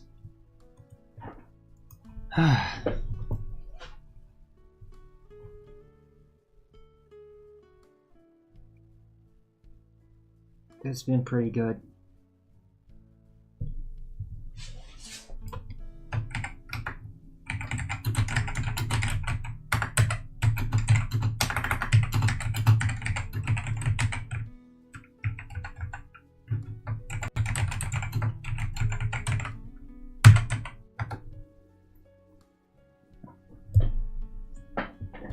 Meantime, it's been raining out here.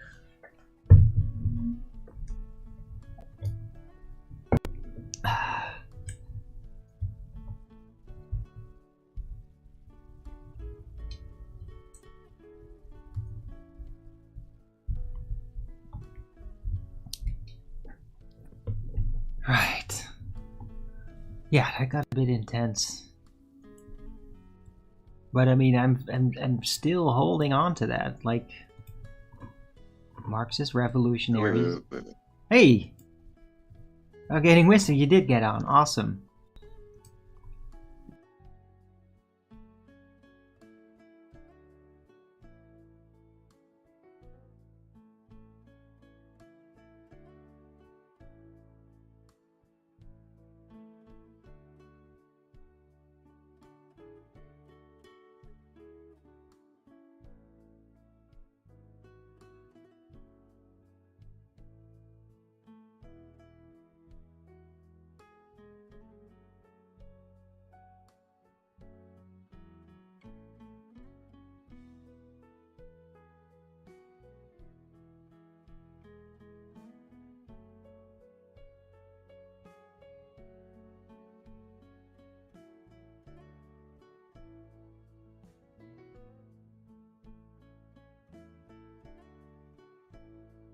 Can you hear me? Yeah, what is it? Huh? Yeah. All right. Well, you should be able to get way more stable sound here. Okay. I had to get rid of the reverb. Looping. Oh, fibrosis. Yeah, it was kind of in and out. We got most of it. All right. Yeah, I mean, I'm surprised it's working at all. Because I'm doing this all over the Wi-Fi. I'm like literally OBS, Rumble's open, and I'm on Discord, and it's working. And I'm like, nothing has crashed yet. I'm really surprised. Right. Yeah, no, that's great. Good to hear. Right, yeah, hopefully tomorrow it will be this good a internet connection too, and then I could do it again, and then maybe Monday, and then after that, if everything is finally resolved, then I'll just have a stable internet connection on after Monday afternoon, and then everything will go back to normal. Yay. Right. It's good to hear you again, man. Okay. I really missed you guys. Like, one of the things is like when the internet goes down is like I'm just cut off and then I can't talk to anybody. That's really sucks. Yeah.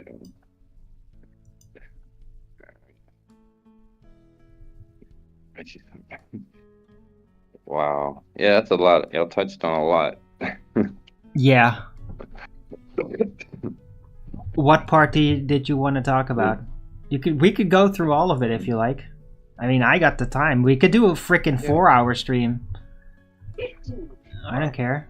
Oh, actually, I think I'm fixing to go to the store. Dang it. Did you say goose? No. My mom's. Leah. Yeah. It's the. Let's see. What did I type? I know I was typing something. Potential Western Christian Reich. Oh yeah. Like with the assassination, the Epstein vote down, division. You still got a majority of proclaimed Christian populations.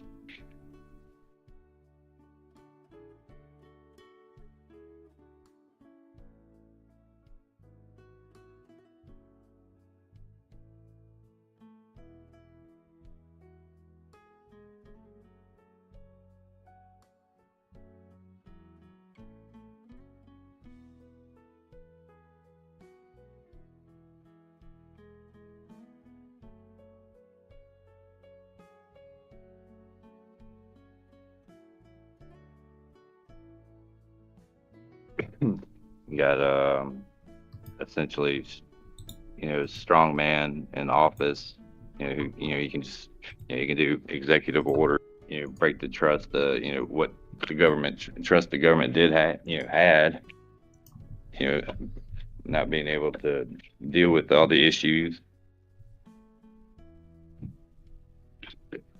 You got I see a lot of people coming into knowledge of how much influence Israel has. Yeah. So that's people want to react. Like, oh, that's them. They're the culprits. So you got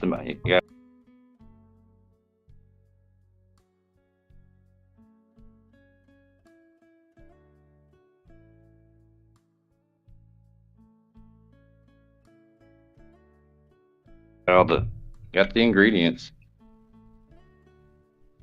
You got a standing, basically. Right. Yeah, no, I'm perfectly fine with like the US using the military to basically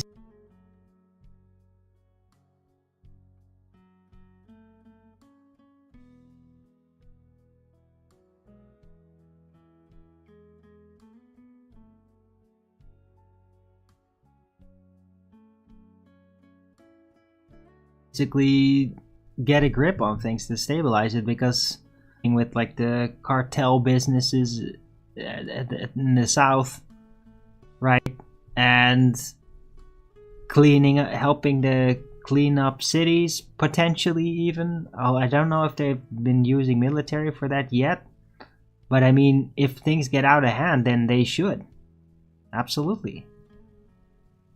Like, you got a huge military, why not actually put them at use to clean up home, right? Isn't that what it's all about?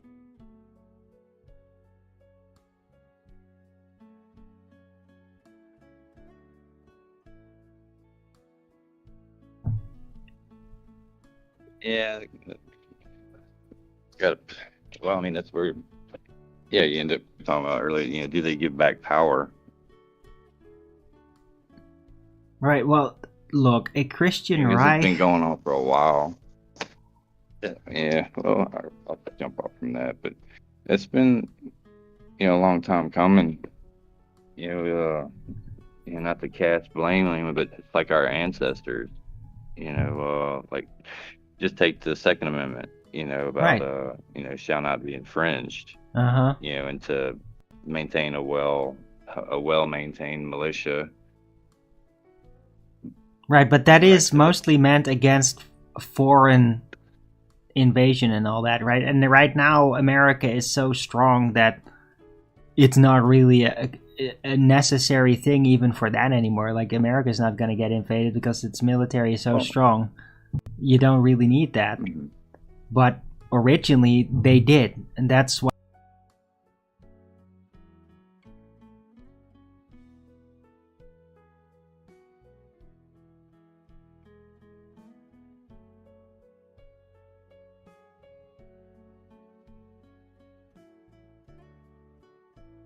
I was there, but yeah, the founding father documents the original United States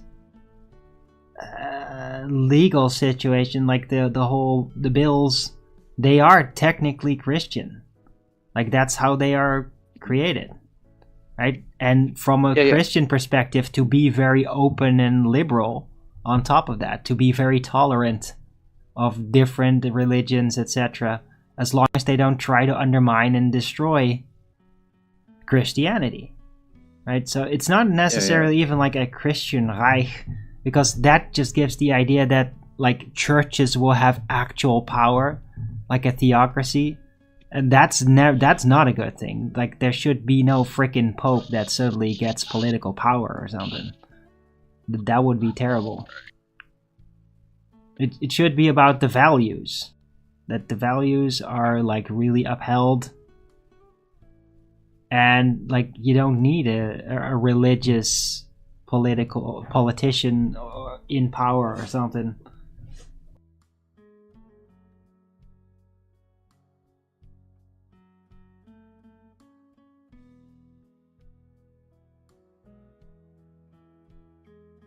to do that. You just need to make sure that people follow, right?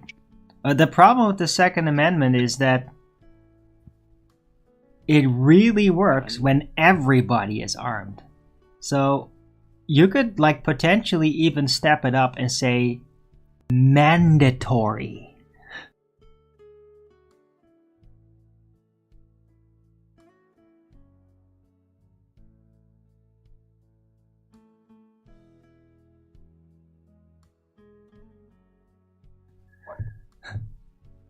Yeah, that will really fix the shit. Like, because now it's like, yeah, not everybody has to. They might not want to, but if it's mandatory, can you imagine how that would change the landscape? Yeah, like, yeah. It will be but I don't, a different that's world. Kind of counter, like no mandates. You know, just some dated, you know, a dated opinion.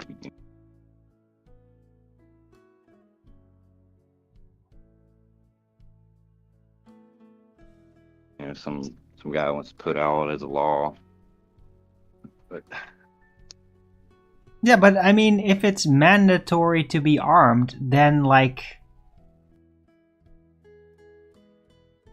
you almost won't need police anymore.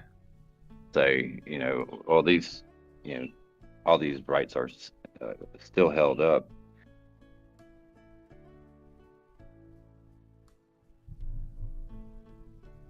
But over the generations, they've been just given away, you know, not taken, but just given away by our ancestors.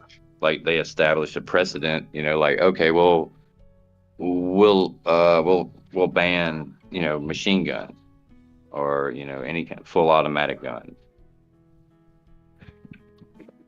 Well, then they get a precedent, and then over the years, they start banning like, oh, sawed-off shotgun or this or that, you know, a couple of different firearms over the years. And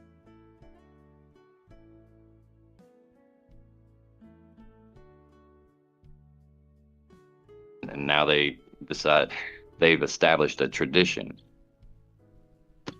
I say, okay, since we did it this one time, we set the precedent that, yes, we can infringe.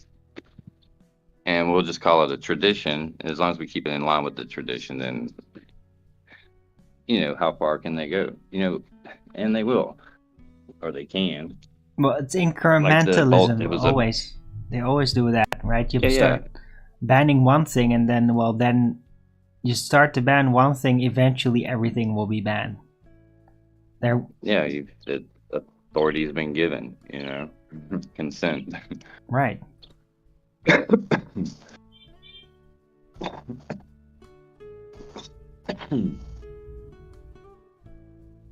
Like, I couldn't imagine like Samuel Adams or George Washington, you know, getting pulled over in their carriage, you know, and being, you know, asked about their registration and their permission, their driver's license and all that stuff, and their tag stickers, you know, which all those are all taxes. It's taxations and infringements on your freedom to, you know, travel you know, unharassed. Yeah, it is, absolutely. But I mean, how are you gonna get it back though? That's tough. That's always the question, right? How do you basically get these rights back once there is a system that provides that basically is taking away the right? Like, how do you then not, like, historically that's like almost never done, but it should be done. How do you do it? How do you basically say, like, okay, so there's like all these rules for transport for cars, like, and now we're just going to say, it's gone, like, no more of that. It's actually free now, like, and no cop could ever do anything to check anything, any permissions whatsoever. Like, No, you just have complete There would total just have- freedom. There would have to be a crime, you know, an actual crime, Right. you know, and they deal with it then, or, you know, to help do investigations of crimes.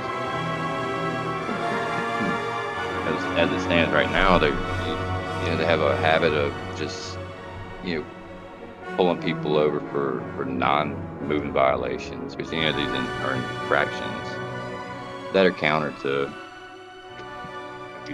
freedom of travel and of movement.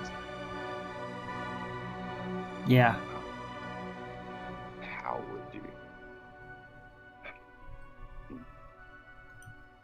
I just had a conversation with a guy about the schooling. He was asking about my daughter, and I'm like, well,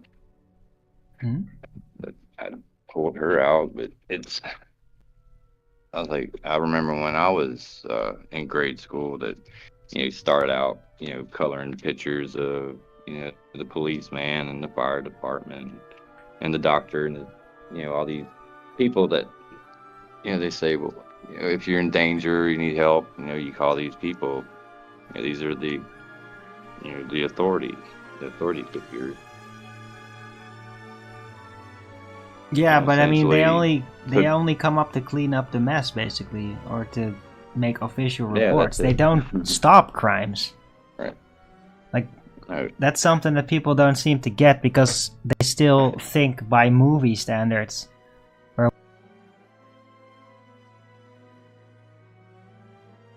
when you call the police actually stops it.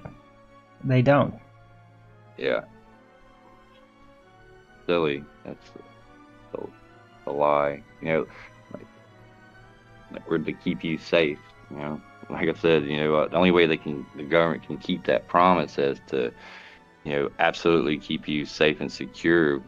You would eventually end up in a safe, Yeah, in or a safe, yeah. metaphorically, yeah, or metaphorically, like in that a pod in the Matrix. You know, live in a digital, you know, a simulated world reality. Yeah, a giant mind But you're trap. safe, you know. Yeah, you're safe, you know. They just use you for power. Right, you're safe from yourself. Because everybody is responsible for their own safety, and because of their own actions, they basically end up in non-safe situations. So how do Yeah, you prevent somebody from becoming unsafe is, well, disabling them from going there. Yeah, and that, to me, that's the principle of the Second Amendment, is that, you know, everybody, you have to be responsible for your own safety and security. I mean, you don't have to be. You can give it to, like you said, you can call somebody. They'll be there potentially in minutes when seconds count.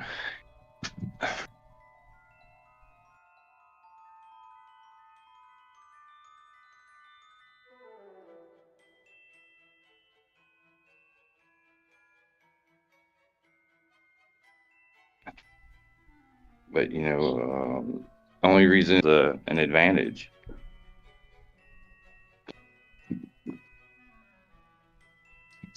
Right. Yeah, because, I mean, yeah, criminals like it when they have weapons and their targets do not. Mhm. Because it can't work. If everybody's armed, then there is no advantage for a criminal at all. Because they're It's like, always well, the going to end people up getting from shot. The colonialists all being armed and responsible for their safety and security and property, to slowly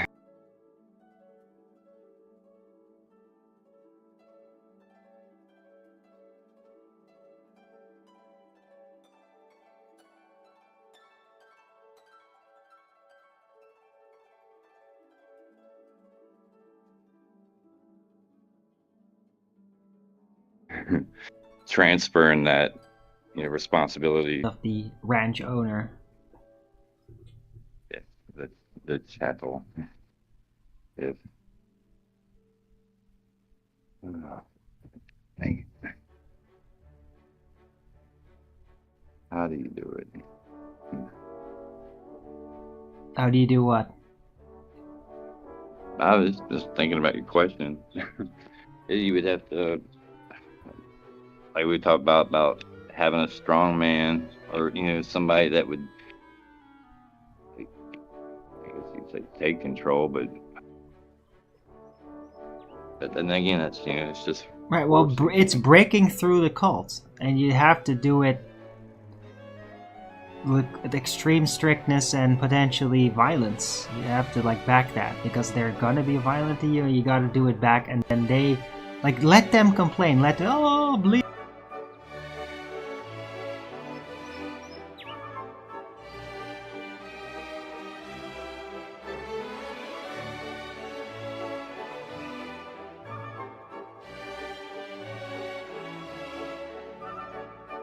Bleeding hard, that's really fine. You can all be bleeding hard about how they're trying to hurt you.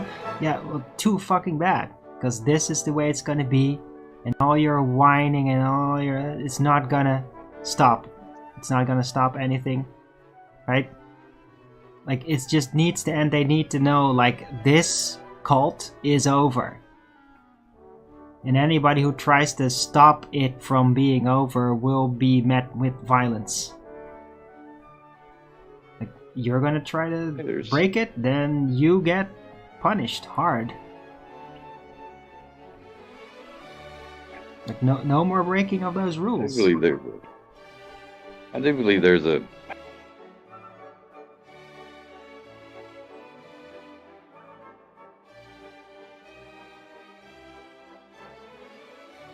a mechanism within the power.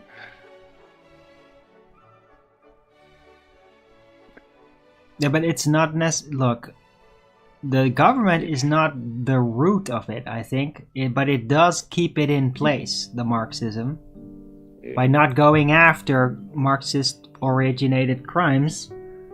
But it is like a culture. It is a cult that is propelling it and creating it again, and comes through the schools and the colleges, and they are the ones that are doing it.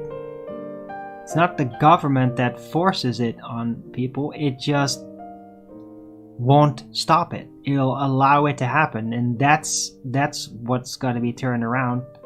And then there will be a response as soon as the government is no longer going to be tolerant of Marxism.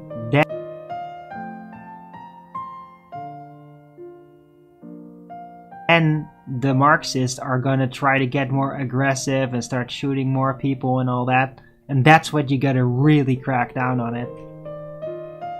And basically temporary or permanently declare it terrorist, and just actually go after it militarily. Make it real serious, and then screw it. Bleeding heart, sure, they're gonna be bleeding heart. Oh, they're gonna write frickin' library fulls of books just complaining and whining and declaring you the new Hitler. That's cool. Just embrace it. Be that new Hitler and just frickin' take care of them. Right? They're the Marxist. Hitler was kind of Marxist in his own way. So it's all hypocritical nonsense anyway. So let them complain, let them whine.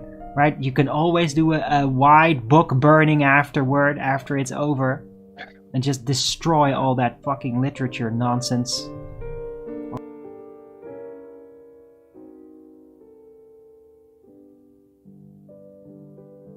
All that Marxist crap. Just burn it all. Right next. Traditions. It's on them.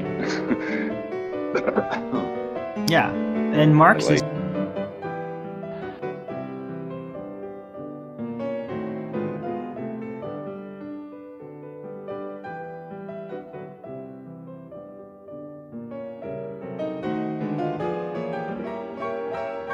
And destroys all that. They've taken it's one of our strongest suits is the family.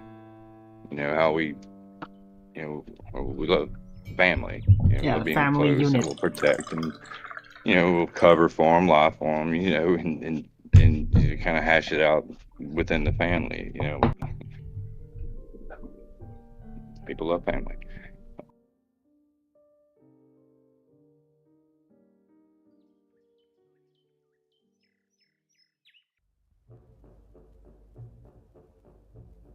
Oh, it's like they've taken that same, like, and, you know, then they become families within themselves.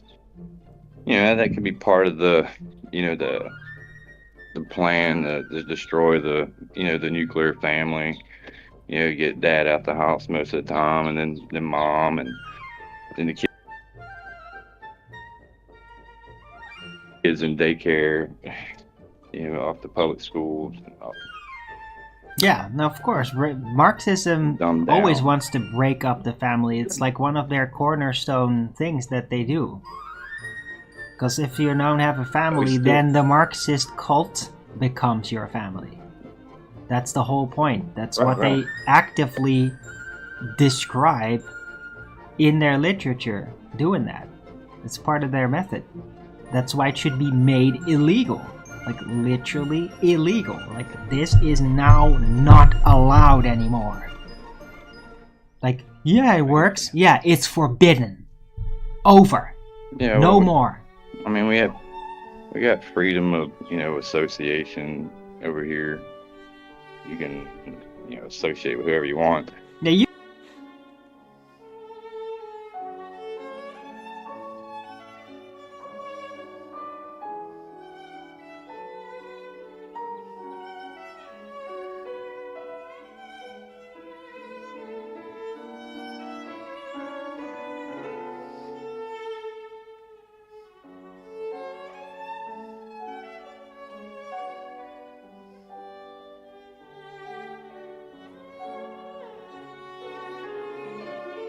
can hang in If you want groups. to be able to associate with who you want.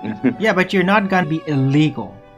They should be able to report it to the police and then have the person that tried to teach them be arrested legally for trying that. It's like first responders here, and, you know, first responders, the police, the fire department. It's like they're almost like, I mean, yes, from that same process, it's like they've sort of become their own, like, family. You know, to where the police department even has their own flag. Right, but I mean, like, a group, sure, that, like, a unit, a group, there's nothing wrong with that. Like, But as long as they are, like, just trying to reinforce their own group and not actively try to undermine the cohesion of other units, of other groups, right? Which is what Marxism specifically does. It's not about the group, it's about undermining everything else. like when I was younger, I thought about, like, joining the military, and my idea about it was, you know, if I'm in the military and I get called up for service, then, you know, my mindset then was, you know, I'm fighting for, you know, my family. You know, my literal small family and the greater family, you know, of my country. But now, I mean, I look at the wars today, you know, they still are a tight group, unit, and, like, Yeah, they're just being used as you know, mercenaries. first strike wars, you know, hit first, ask questions Right. later, you know, Mercenaries. get evidence later, and, you know, and they're not, you know, it's, you know, they're not fighting for our, you know, their moms and brothers and sisters and all that. You know, they're being used. Right, and that's why they get so demoralized and traumatized from all that, because of...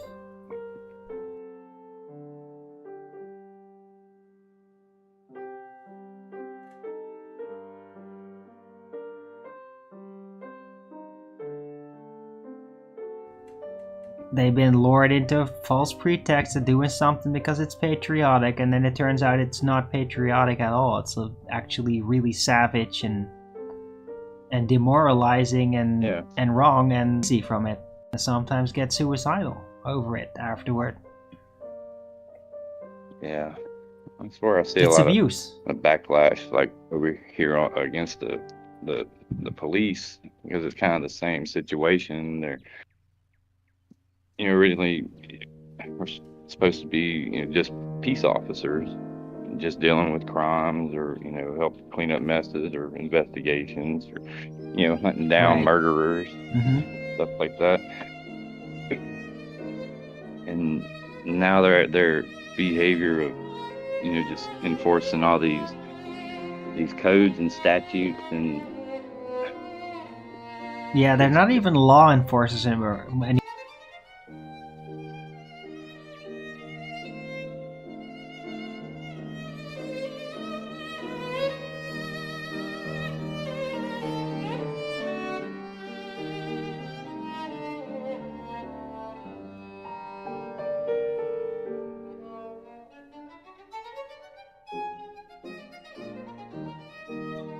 They're just policy enforcers. Yeah. But the other person's not, supposedly not allowed. Yeah, they gotta have the permission. You gotta get permission to get a handgun, or they want to check your background because you might have did something when you were younger. No, now you're not allowed to defend your family or yourself anymore. Which to me, that is that's like going against the natural law. No, because anybody's going to want the advantage. It's not just against natural law; it's also against the law, technically, because it's your right to be armed, even if you were a criminal. Like, even in the Western stories, it's like, yeah, I'm sorry.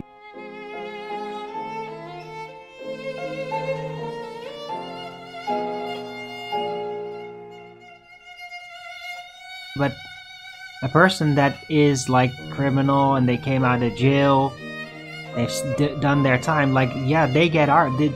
They do not get disarmed. Like, everybody was armed, supposedly, right? I don't even believe it. But even in the idea of it, in the mythology of it, like, no, everybody is armed.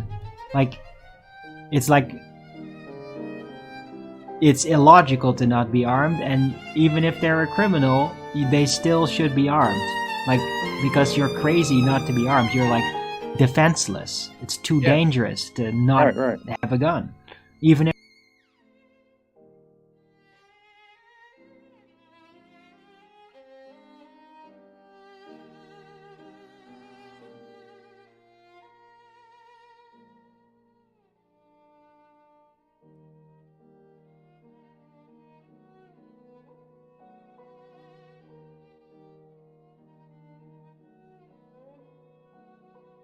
if you're a criminal, it's like everybody accepts it. Like, oh, that person's a criminal. You gotta be careful. But I mean, they're not gonna be like, oh, they have a gun. Oh my god. Like,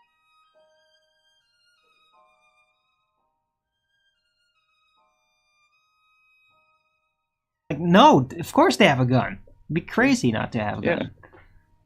Yeah. Hey, I deal with criminals. You damn right I have a gun. Right. Yeah. You have a right to defend yourself. Whole self-correcting system about it. It's great. Hold on. Hold on. Yeah, and it doesn't make, like, the men in our society, like, psychologically or subconsciously feel like they're being cucked.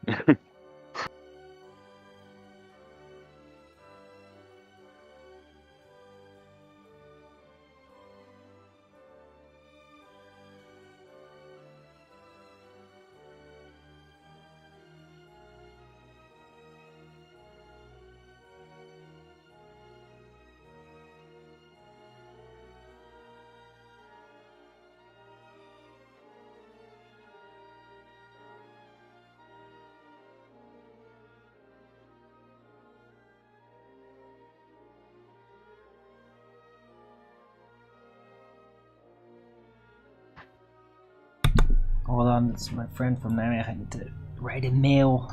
Sorry.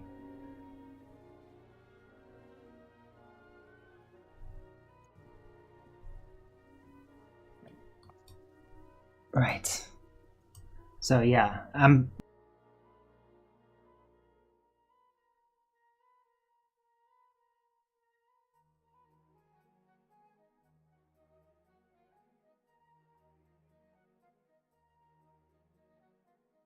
back.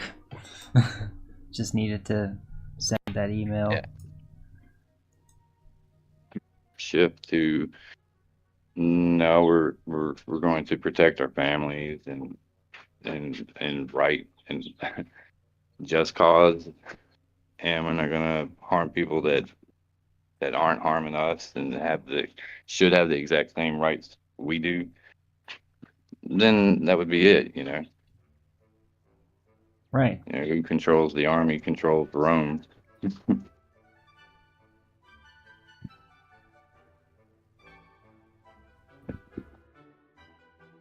In a sense. Yeah. Indeed.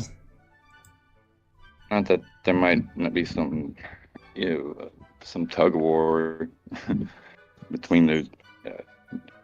Well, yeah, I guess it sounds like civil war. Yeah, well, there was always going to be dividing factors and struggles. Yeah. Right, but I mean, whether you're armed doesn't even matter in that context too much. Like whether you're gonna just like duke it out on the fist or with clubs or shoot it out. Always.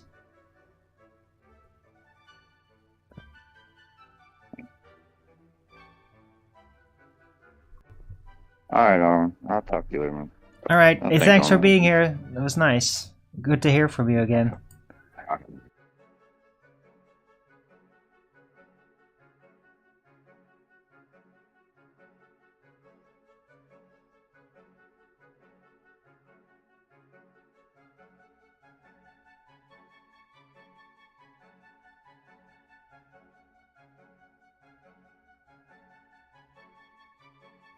Yeah, and Yeah, I like mean, even if I'm not doing know. a show, I'm still gonna try to hang around the server here, so you can always talk to me through here or leave me like a message in the Okay. general. Right. All right. So yeah, All right, bud. see you later. All right, Good to talk to you. Yep. And have a good weekend. You too. All right. Well, that was nice. Did not expect I was going to do a almost 3.5 hour show today. But I guess I had some catching up to do.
Bye.